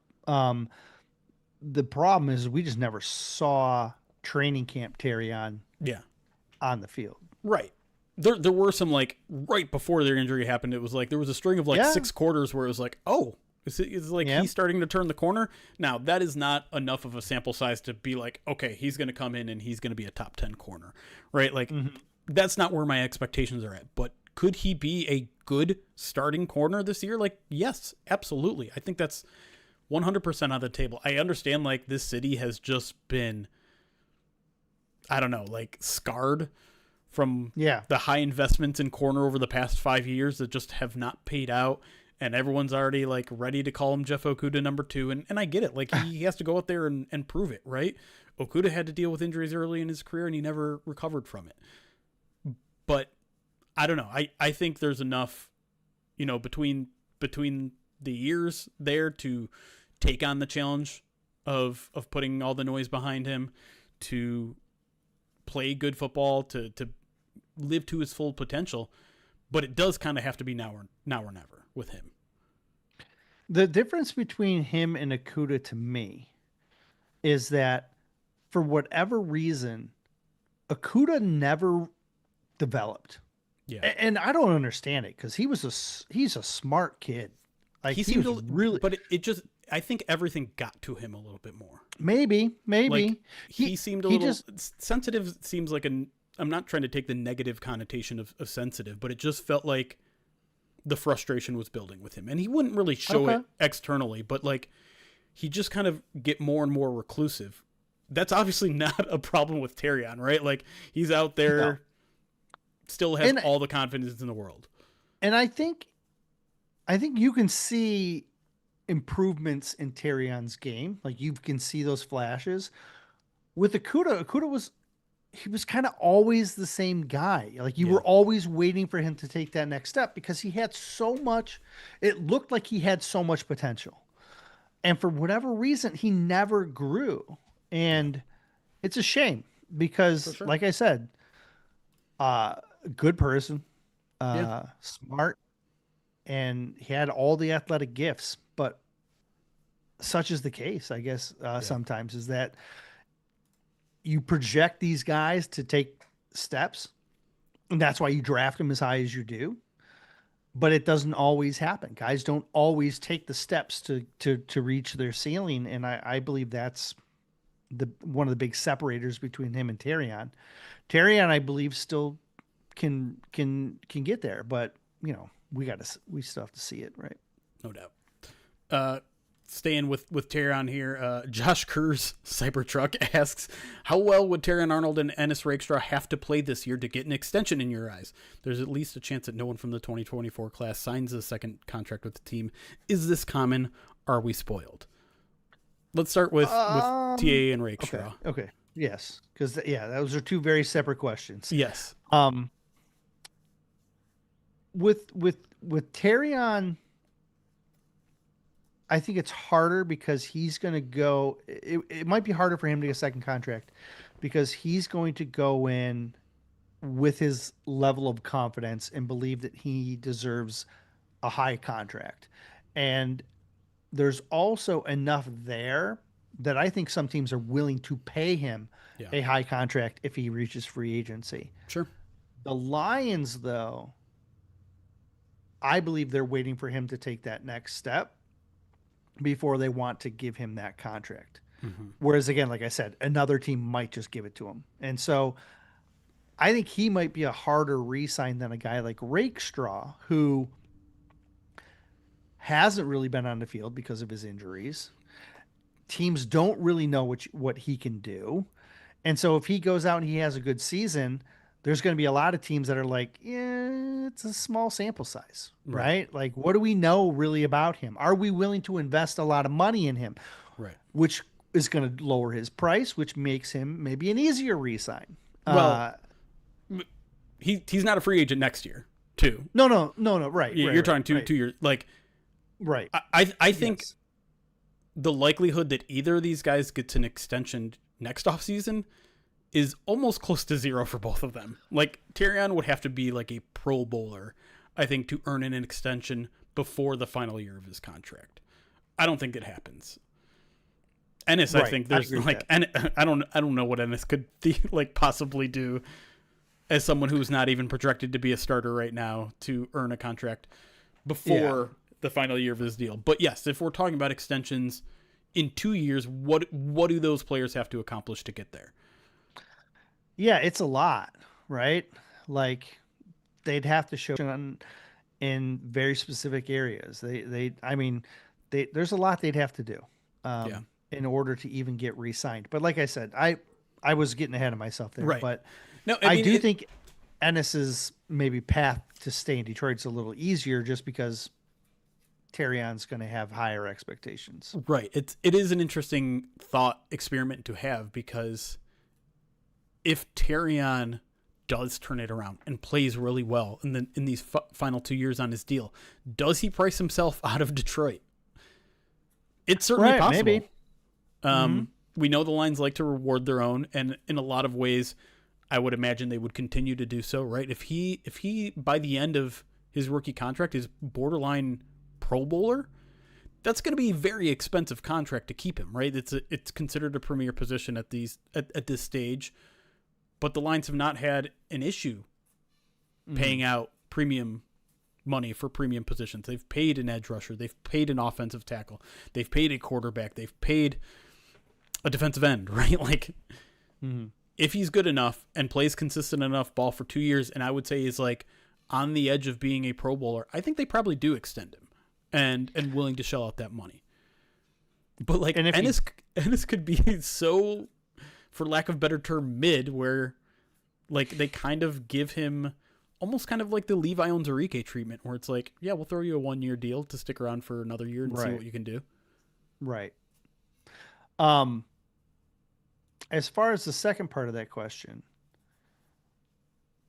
I think Vaki is the type of guy that could get a second contract because of his special teams. Yep. They're going to have a lot of value. They're going to hold a lot of value in that.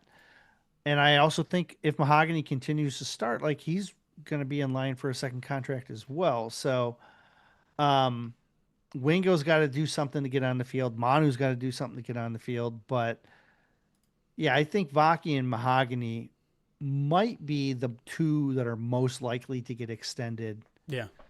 And then, Terrion and Rakestraw behind them. And again, they've still got something to prove. So yeah, I do think we're spoiled. And I think, as you know, we've been spoiled with a lot of Brad's drafts, being able to retain like 4 or 5 guys, 6 in some of those drafts. Right. But if they end up with only 2, that's not uncommon. Minnesota just had their last draft that was due? Like, none of them were even back, right? Like, so it's not uncommon in the NFL to only retain a guy or 2 out of your class. And if you look at retention numbers for players, like how long they last in the league, it's challenging to stick around for a second contract. So I don't think it's uncommon, but yes, I also think we're spoiled. I think we're spoiled, especially because the guy, to me, it's almost been an all or nothing a lot with these draft classes, the specific players, because it's like either these worked out and not only are we extending these guys, but we're giving them market setting deals, or they're gone after 3 or 4 years. There hasn't been a lot of these like middle of the tier guys, which I think that could define the 2024 draft class, where like Vaki gets a 2-year extension, Mahogany gets a 1 or 2 year extension instead of these 4-year, $120 million deals. It's kind of like these small incremental ones, which we haven't seen a lot of. Like, if you look at the Lions draft class, who are guys that fit that, like, we'll give you 1 more year. Like, it's Malcolm, it's Levi, and that's kind of it. Like, everyone else is like, oh, you're staying? Here, take the biggest contract ever. It's a little bit odd that there hasn't been these, like, oh yeah, like, let's see you through another year or 2 and kind of give you a low to mid-level deal.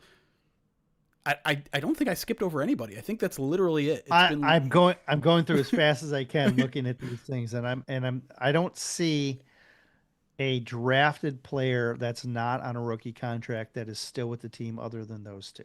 Right. And so like that's what I could see for Sione. That's what I could see for Ennis. That's what I could see for Christian Mahogany. And then like your big time deals, pretty much I think Terrion is the only one who could theoretically get a big time extension on the trajectory they're currently on. Maybe Mahogany. I'm not completely counting out Mahogany if he can really step up in the next 2 years. But I think it's much more likely that we see some of these, which I think are probably a lot more common than we're used to seeing here. These kind of like, okay, 1 or 2 more years, let's keep it going.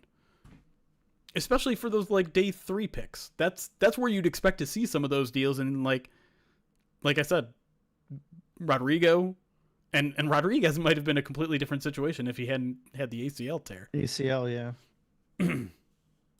All right, let's go back to the questions here. There we go. Which current, this one comes from TSC Ash 89. Says, with the current players, how do you see the interior defensive line rotating? Will Tyleek be a pure nose tackle, or is he following the same Aleem McNeil trajectory? And what percentage of the snaps could we see Aleem and Tyleek on the field together? So if you look back at last year's distribution, which is hard to do because Aleem was hurt for the first part of the season. Tyleek was still a rookie the first part of the season. In the end, by the end of everything, Aleem was at 48%, Reeder was at 53%, Tyleek was at 40%, and Roy Lopez was just under 40%. So they did a pretty even distribution amongst those 4 guys. But now 2 of them are gone, right? And so if you look back at like Aleem's snap counts from like the previous year, he was closer to like 58% as opposed to 48. So I expect Aleem to tick back up to that higher percentage between like 55 and 60. Yep.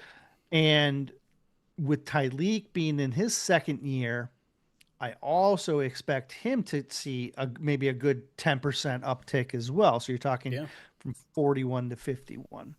So if they're both out, if Tyleek's giving you 50 and Aleem's giving you 60, there's going to be situations where only one of them is on the field because you're going to shift to like more edge rushers, right? That's part of how the Lions run their scheme. They're going to kick an edge guy inside and only run with one defensive tackle. But you're going to need to, and then you're going to lean on Levi for some of these, and you're going to have the rest of the reserves, I think, kind of make up the rest of those spots. So how much are they going to be on the field together? I'm going to guess around 40%. 40% of the entire defensive snaps. Entire defensive snaps. That's my guess. That sounds reasonable.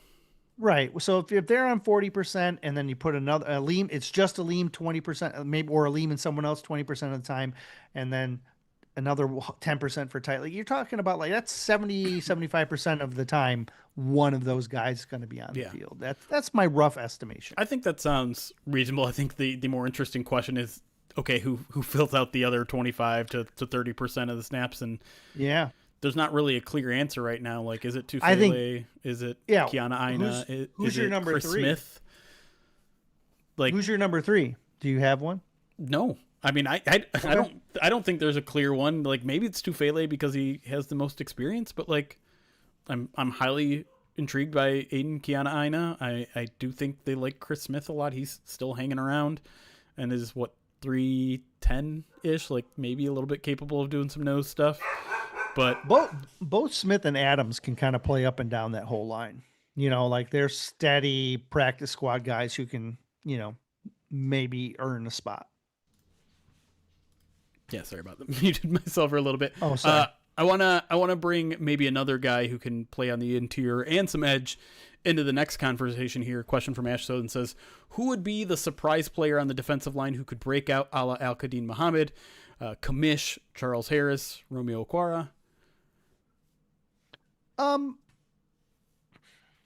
mean, you're hoping that it's Derek Moore, right?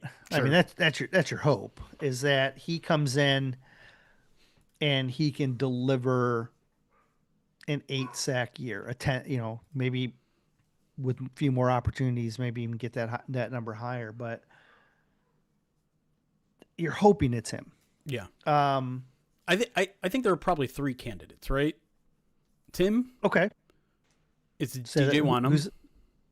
Yeah, I'm with And you. think I think I, Wanham is what he is though. He's kind of, you know what you're but getting he's out of had him. 8 sack seasons before. Yeah, I think you're going to get a steady player who gives you maybe 5. My dark horse is Levi. Okay. And I think it's easy to forget how disruptive he was at times when healthy. Okay. Now, I completely recognize there should be a healthy amount of skepticism, right? Yep. He hasn't been able to stay healthy. He's coming off a serious injury, but like this is also an injury that happened he had the surgery in like probably around this time or maybe a little bit later. Correct. Yeah. He's a good full year out. If yes. not, yeah. So it's not like, Aleem coming back 11 months after the ACL. He's coming, training camp is 13, 14 months after the surgery. So like there should be enough time for him to feel like himself by the time the season starts, assuming everything is still on track. That's another thing that I'm like mildly interested in this week at OTAs. Is like, okay, is Levi out there? Where is he at? But I don't expect him to be out there. Do you? To me, he feels like like a little more 50-50. I don't think I've seen him in any of like the off-season activities. Just for frame of reference. Sure. 90 men. Well, they have just under 90 men on the roster. Yeah. But last year they had 90 men on the roster. 20 of them were ruled out. TAs. And so for minor injuries or with knickknacks and what right? So I'm putting him in that bucket personally. I'm not expecting to see Levi out there. But okay, sorry. That was a side note. I was curious, got me thinking about it when he mentioned that. So Levi, why is you think he's going to break out, or you think he's going to I think he's a candidate to break out. Okay. One, because I don't think there's anyone else on the roster that can pass rush from all the positions that he can. Yep. He can be a sub package guy. He can be a starter type. He can play on the interior. He can play on the edge. And I remember just how devastating of a feeling it felt when it was announced last year. It's just like, oh, by the way, Levi had ACL surgery and he's out for the year. And we're like, what? Who? What?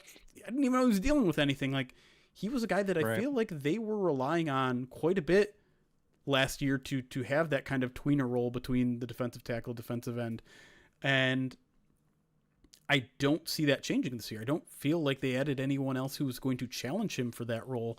And theoretically, with an improved room on the edge and improved defensive tackles with Tyleek, taking a year or two jump and Aleem being there more often. Like, I feel like that the rest of the surrounding cast could be better in a way that could, have him in more one-on-one roles. Do I think he's going to have 10 sacks? Like, that's probably setting the bar a little too high for a guy who has, I don't even know how many career sacks, less than 5.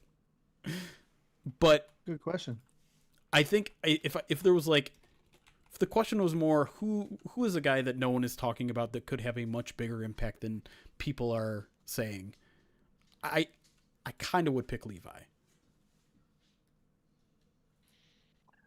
I think Levi is going to be the starting 4-eye when they want to use that. Right. And I also think he's going to be defensive tackle 3. That's my guess.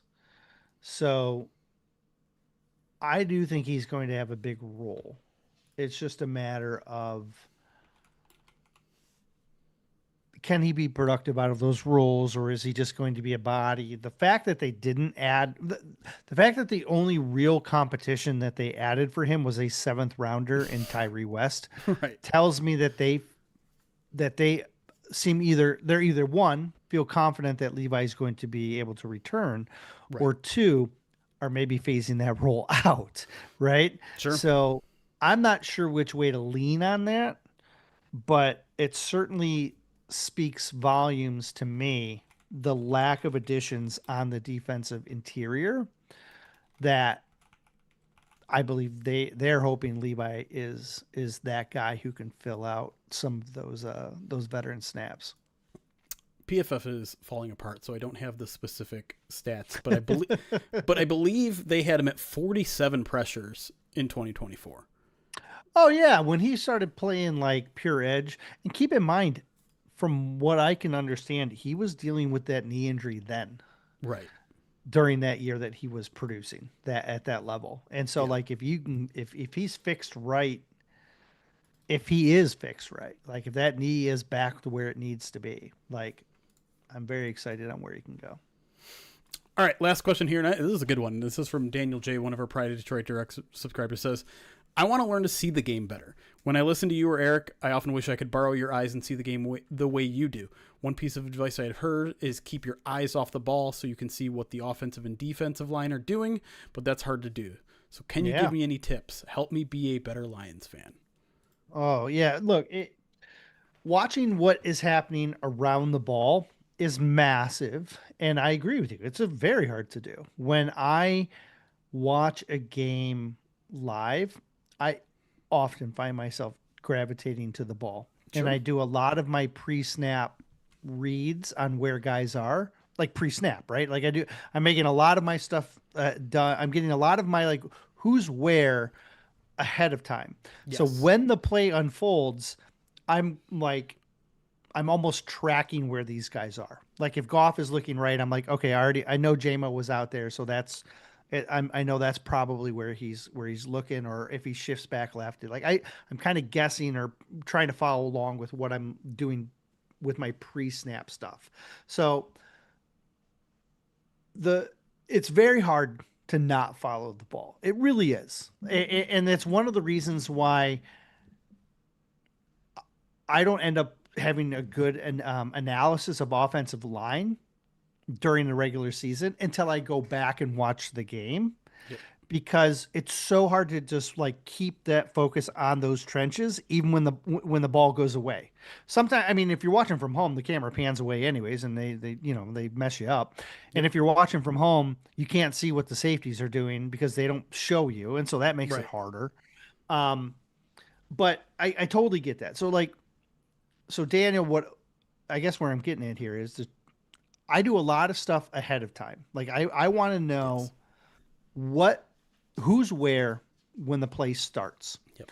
And it's when you start figuring out where guys are, you can and you do this over time, over and over and over. You almost inherently just know like where the guys are going, even when they run complex routes or crossers, or you still kind of have a general idea of where they end up, and so then you can tell, okay, why did this play go this way or why did this go this way? Because you can't watch all 22 guys. You just can't. Right. No matter how much you try. When you're watching these games live, you just can't. We try it during the preseason, like, or during training camp. You know what I mean? Like we try it all the Yep. time. And there's a reason why we stand next to each other.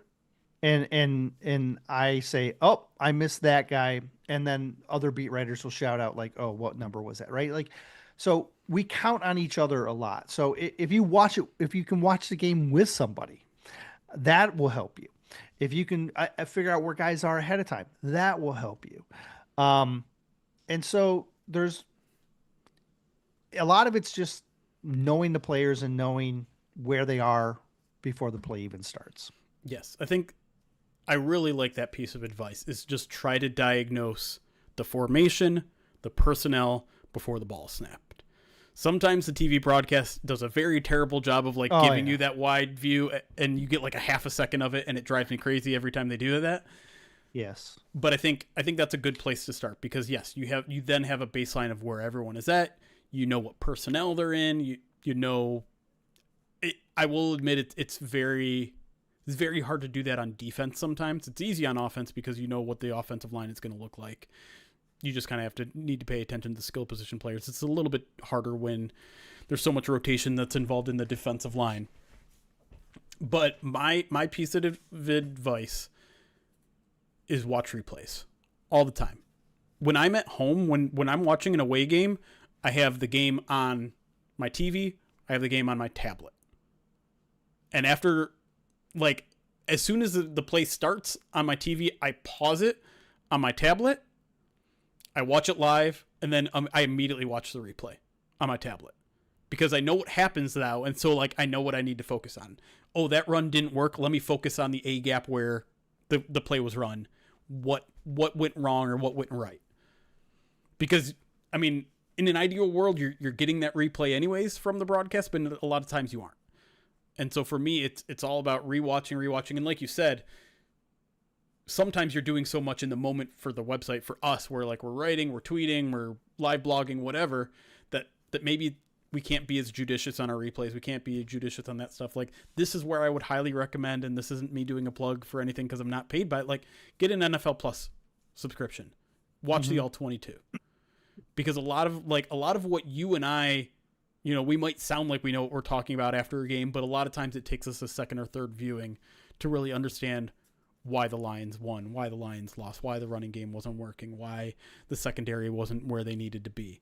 The All 22 film certainly helps that. And I think a lot of times, if you're reviewing a game, do it the same way I watch it live, where just watch it all the way through, no slow motion, no rewind, watch the play all the way through, see what happens, and then rewatch it again with a focus on the points. If it was a pass to JMO, pay attention to his route.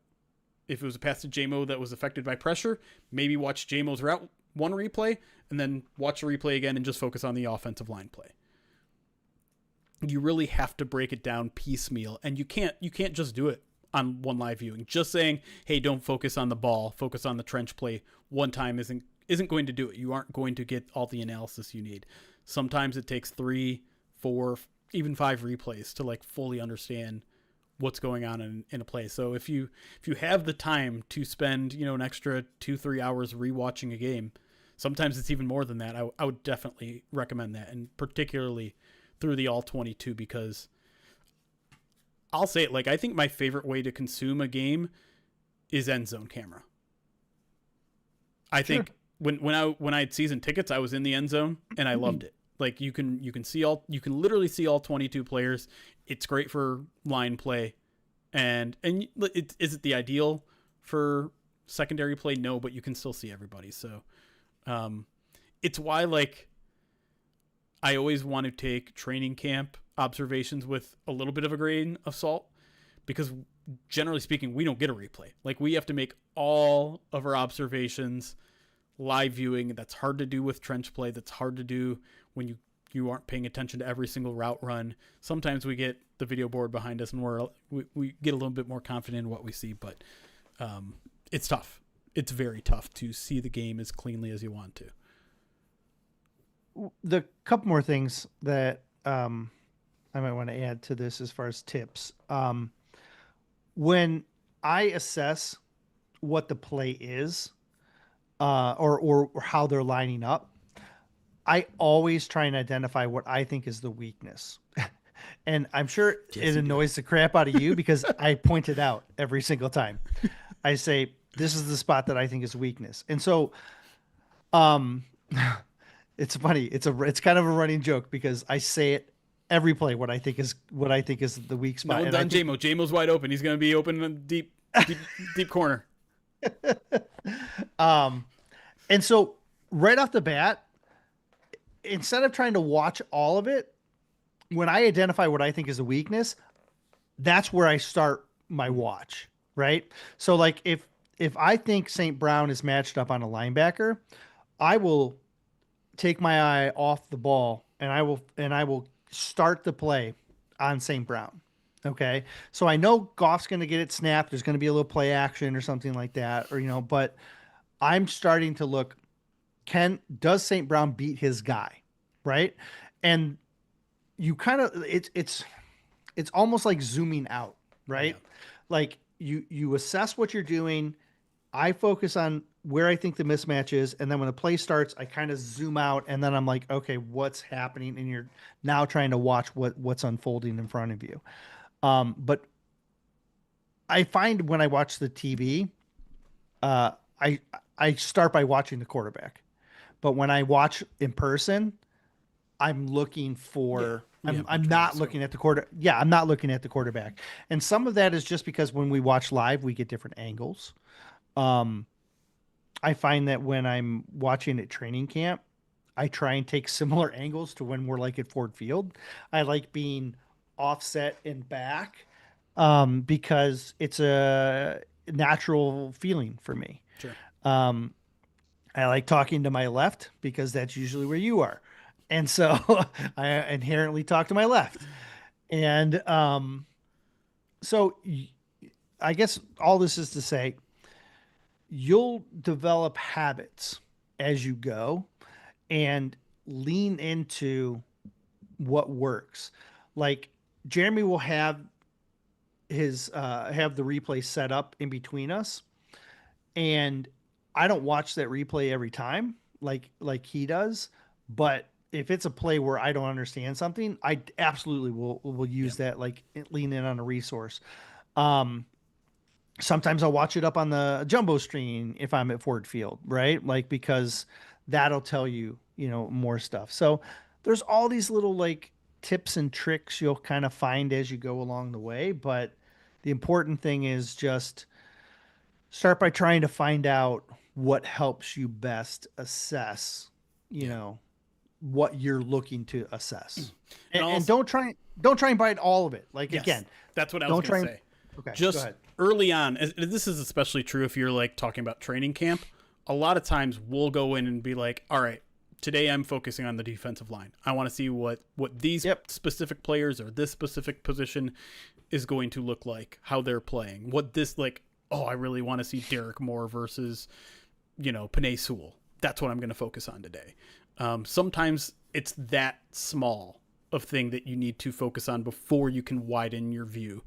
But if you're talking about more so like, hey, I just want to know how the offensive and defensive line played in this game, and I want to know why, how the corners did, like, replay. Like, you have to rewatch the game several times to really get a full scope of everything that happens. So and like, if you want to know why Erik never does like grades after a game, that's the reason why, right?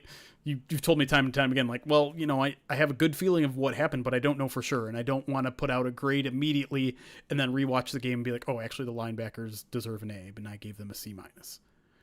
Yeah. The only time I ever do any like stock up, stock down stuff is in the preseason, because in the preseason, I don't care what happens on the play. Right. You're only focusing on individuals and things like, who cares what the result of the game is? Yeah. Yeah. I'm looking at the whole scope and I'm like, oh, did they complete it? Oh, okay, cool. If not, yeah.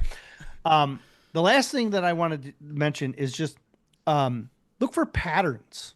Like if patterns occur, like you'll be able to tell because the coaches want to do that. Like they're looking for patterns of weakness or patterns of strength of their own, and so if you see them lining up a certain way over and over and over, that's usually pretty telling about like either their game plan for that specific game or just things that they feel confident in. And you'll pick up things that will then show up typically later, because coaches like to build on things like that. So pattern watching is also it's something that you'll develop. All right. We will close the conversation there. If you always want any more midweek mailbag in your life, we do talk a little bit more during our breaks and after the show on YouTube and Twitch. And next week is our Pride of Detroit Direct exclusive midweek mailbag. So there won't be a podcast episode of that. But if you're a Pride of Detroit Direct subscriber, there will be a mega episode at some point next week. Go to prideofdetroit.com/subscribe if you want to become part of our Pride of Detroit Direct family. But until next time, I'm Jeremy. That's Erik in one of these directions. Thank you all for listening. It's chaos. Be kind. Recording stopped. All right. We can hang out a little bit here. You got about 10 minutes, though, so we're not going to hang around too long. Yeah. I'm already getting antsy, like right now. Okay. But, hey, thanks for everybody who's thrown in some questions here and there. Thanks to everybody who's been watching. Thank you, HSW, for the 16 months subscribed on Twitch. Says, every day I wake up and football is still not on, and I shake my fist at God. Also, golf-anniversary, I guess. True. We're getting there. I think I saw somewhere that we recently this week hit the halfway point in the off season. the official halfway point. I thought we were past that. Well, it feels like it because Yeah, I there's guess. no more like off-season events Yeah. other Guess than that's training what it camp. is. But like there is going to be a very quiet month and a half ahead after OTAs. That's going to be pretty quiet. But at the same time, we got what, 4 weeks here where we're going to get some media availability that'll carry us to the end of June. And then we'll have like another 4 weeks of not so much, but then training camp will take us from a month and a half out to the end. Time will move fast when we start doing like our series, Yeah. like our roster preview series and training camp preview series. Like those will start in July, Yeah. right? Typically. True. So Tomorrow, Dan. Tomorrow is the media day at Lions OTAs. I don't think there's any, even though I'm not supposed to divulge any schedule stuff, like cat's out of the bag, I think. I never know, like, because there's always like one writer here and there is just like, yep, we'll see him take the field on Friday. And I don't think anyone has ever actually gotten in trouble for saying that. well, But that we know of. that we know of. And also, I don't think there's that much harm in doing that. But at the same time, like, I like to respect it either way because they are very clear in their emails, like, hey, this is not for public consumption. Here's when you're going to be here. But it's also like, as I've continued to like say, based on historic things, like we get 1 day of OTA availability. Are you talking? Because you're muted. The door. Dog. Got it. Golf anniversary is just 16 months. 16, his number. Yeah, we do have to hold on to what we've got. Sorry about that. That's okay. Did you have something to So, say? someone dare. I was just trying to tell Maggie to relax Oh. because now the other the puppy's going crazy too. So, just got a little delivery. That's all. No big deal. Yeah, I think my dog went crazy twice. You guys didn't even hear the worst of it. He was like screaming for a minute. Well, Mags was pretty loud there. I thought she was sleeping. Yeah, Detroit, thank you for the 81 months subscribed Calvin. to the channel. And indeed, calls it the Calvin Johnson anniversary, who apparently is not recognizable by Jeremiah Love. Probably because he looks so old now. How many of y'all have seen the clips of Jeremiah Love on the St. Brown podcast trying to recognize modern NFL players? Because him not recognizing Calvin Johnson was the least offensive of. If you haven't seen by now, he had no idea who Jared Goff was. He didn't just not recognize Jared Goff. Once Amon was like, "Oh yeah, that's Jared Goff." He's like, "Oh, is he a quarterback?" Yeah. Was he good? I mean, he's Yeah, my quarterback right now. Yeah, he's pretty good. Is your quarterback right now? Oh yeah, he must be nice. That's crazy to me. I mean, it's crazy and not at the same time. Because I here's the thing that like is kind of shocking to me all the time is how many athletes don't watch their game. Like aren't fans of A lot. the sport. A lot. It's a lot. And a lot of times, like, okay, so one of the most common questions asked for everyone at the NFL Combine is, who in the NFL do you model your game after? And most of the time you're going to get an answer, and it's just, like, the 5 best players at that position. It's like, oh, yeah, I'm a receiver. Yeah, like, I like Jamar Chase, Justin Jefferson, and I'm on Ross St. Brown. I think I model my game after those guys. Great. What an insight. Really, really interesting stuff. But then every now and then you'll get a guy that's like, yeah, I don't really watch the NFL. I just watch my tape. Yeah. Some of them watch the NFL because their coaches have them watch it, right? Yeah, sure. Like they're like, you need to watch these right tackles because you're a right tackle, right? LJ, my school district has tomorrow, all of next week, and then finals the week after that for 3 days. So then they're done. Yeah. So I still have another 9 wake ups for my kids. 9 more wake ups. I'm just getting close. Yeah. Yeah. CSNC with the next question from YouTube says, theoretical question, if Bain and Miller were both available in the first round, would Miller have still been the pick? I think so, based solely on the fact that Brad said once the Rams took the quarterback, they knew they could get Miller. That's why I think they would have leaned. That's why I think they were leaning Miller.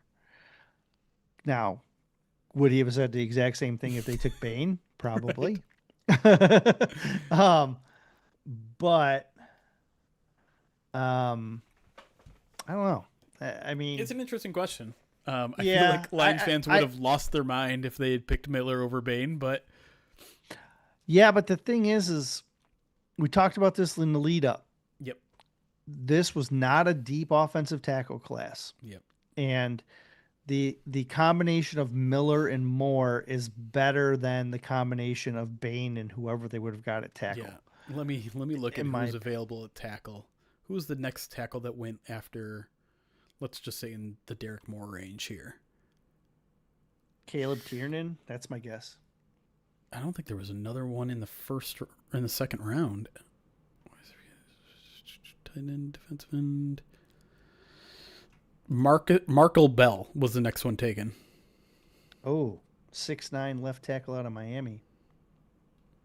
Oh yeah, he's the guy that Derek Moore ran over at the Yep. At the Senior Bowl. Senior Bowl. Yep. Wait, no offensive tackle went in the second round? Is that right? Guard, defensive tackle. That's wild. Excuse me.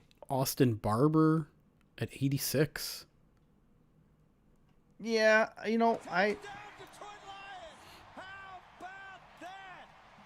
told, like, if you looked at my board, I had the top 6 guys and then Tiernan, and then everybody else, Barber and Bell, were in that next tier, and I had them as not starters.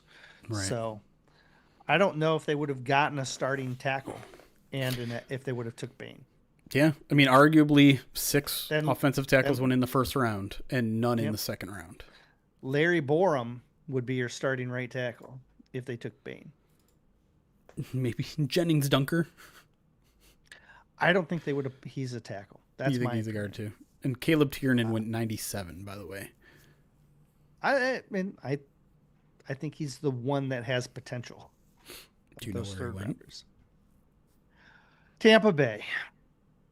I don't know. I just Minnesota. nah. Well, I hope his rookie contract is terrible. I tagged you in posts on Twitter, Jeremy. Can you tell me if Kirby leaked some new helmets or have we seen them before? All right, I got to bounce. Okay. All right. Everyone say bye to Erik. I'll stick around Bye. for a minute here. Bye, Erik. See you, bud. Good chat. G-chat. Bye, buddy.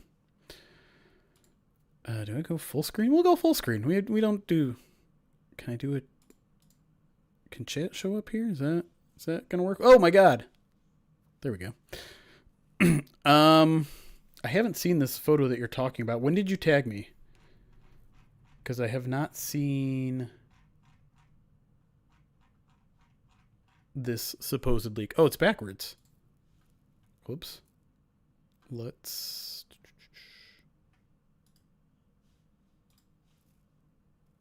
Oh, it's not backwards. It's backwards for me, but it's not backwards for you.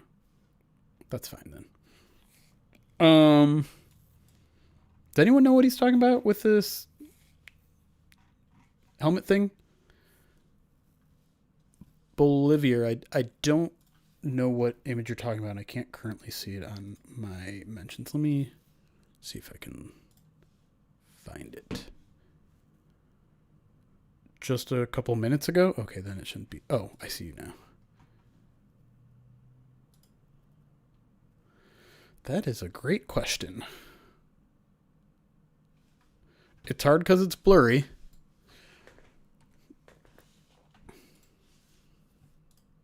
Is this on Snapchat?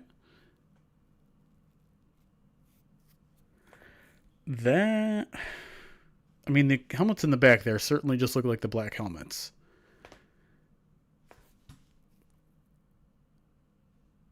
Could be signing helmets, maybe. That is also true.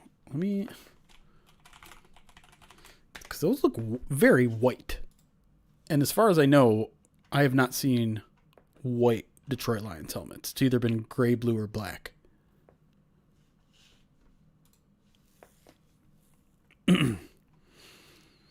What are signing? I guess I don't even know what the concept of signing helmets.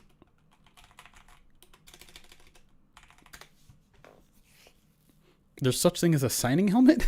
I don't even know what that means. Oh, well, I see like...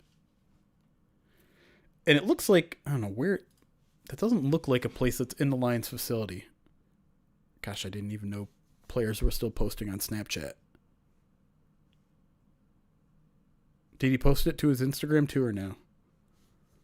Because I'd like to see the video of it, and I don't even have Snapchat.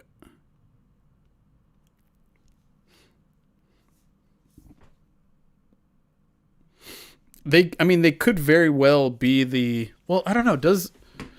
Now this raises a question that I don't know the answer to. Oh, now it is backwards for you guys. Full cam. We'll have it the right way. Do you get a new helmet with the rivalry uniforms? Or is it just a new jersey? I think does it occasionally include a new helmet? I don't know the answer to that question.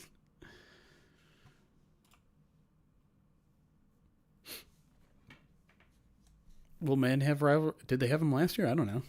I'm the wrong person to ask, even though I play Madden. I feel like there's a question you need to ask it tomorrow at OTAs about jerseys? About uniforms?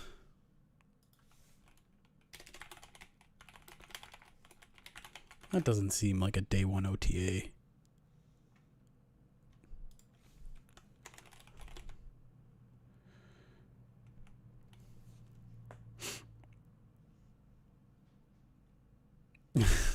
It's a fair point. I'm trying to read these backwards, LJ. How do I see the rivalry uniforms in action? I think they do have different helmets. Can I just, how do I watch a game that included rivalry uniforms? Trying to find any pictures. I don't know. It's a good question. I haven't seen helmets like that before, so it's certainly worth considering. But good find there. Bolivier. All right. LJ, what are you saying? How does that didn't work?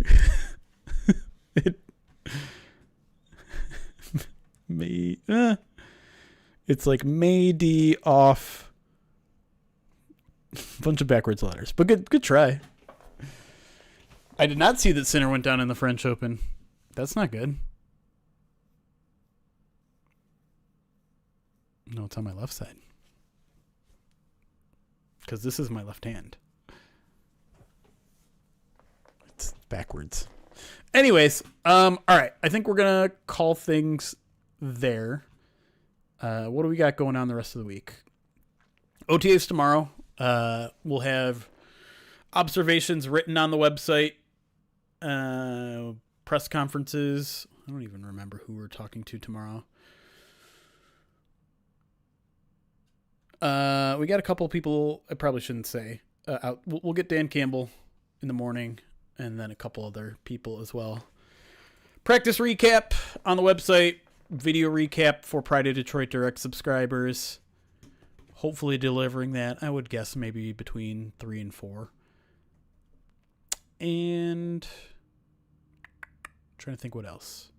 Like I said, midweek mailbag next week will be Pride of Detroit Direct exclusive. Don't stop doing that. Wait, you said, what's ALR? What does that mean? See you on September 1st. Hope to see no injuries on the roster by then. All right, blitzing line again. Good luck with everything with your studies, man. You won't miss too much. I promise.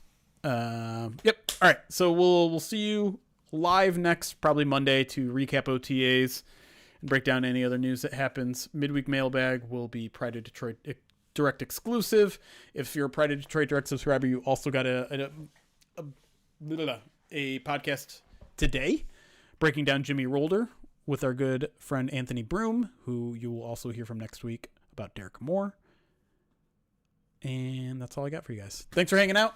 Thanks for dealing with the technical difficulties over there on YouTube. Not sure what was going on over there, but appreciate y'all on YouTube. Appreciate y'all on Twitch with the resubs, the donations, all that sort of stuff. And we'll see you tomorrow if you're a Pride of Detroit Direct subscriber. Monday if you're not.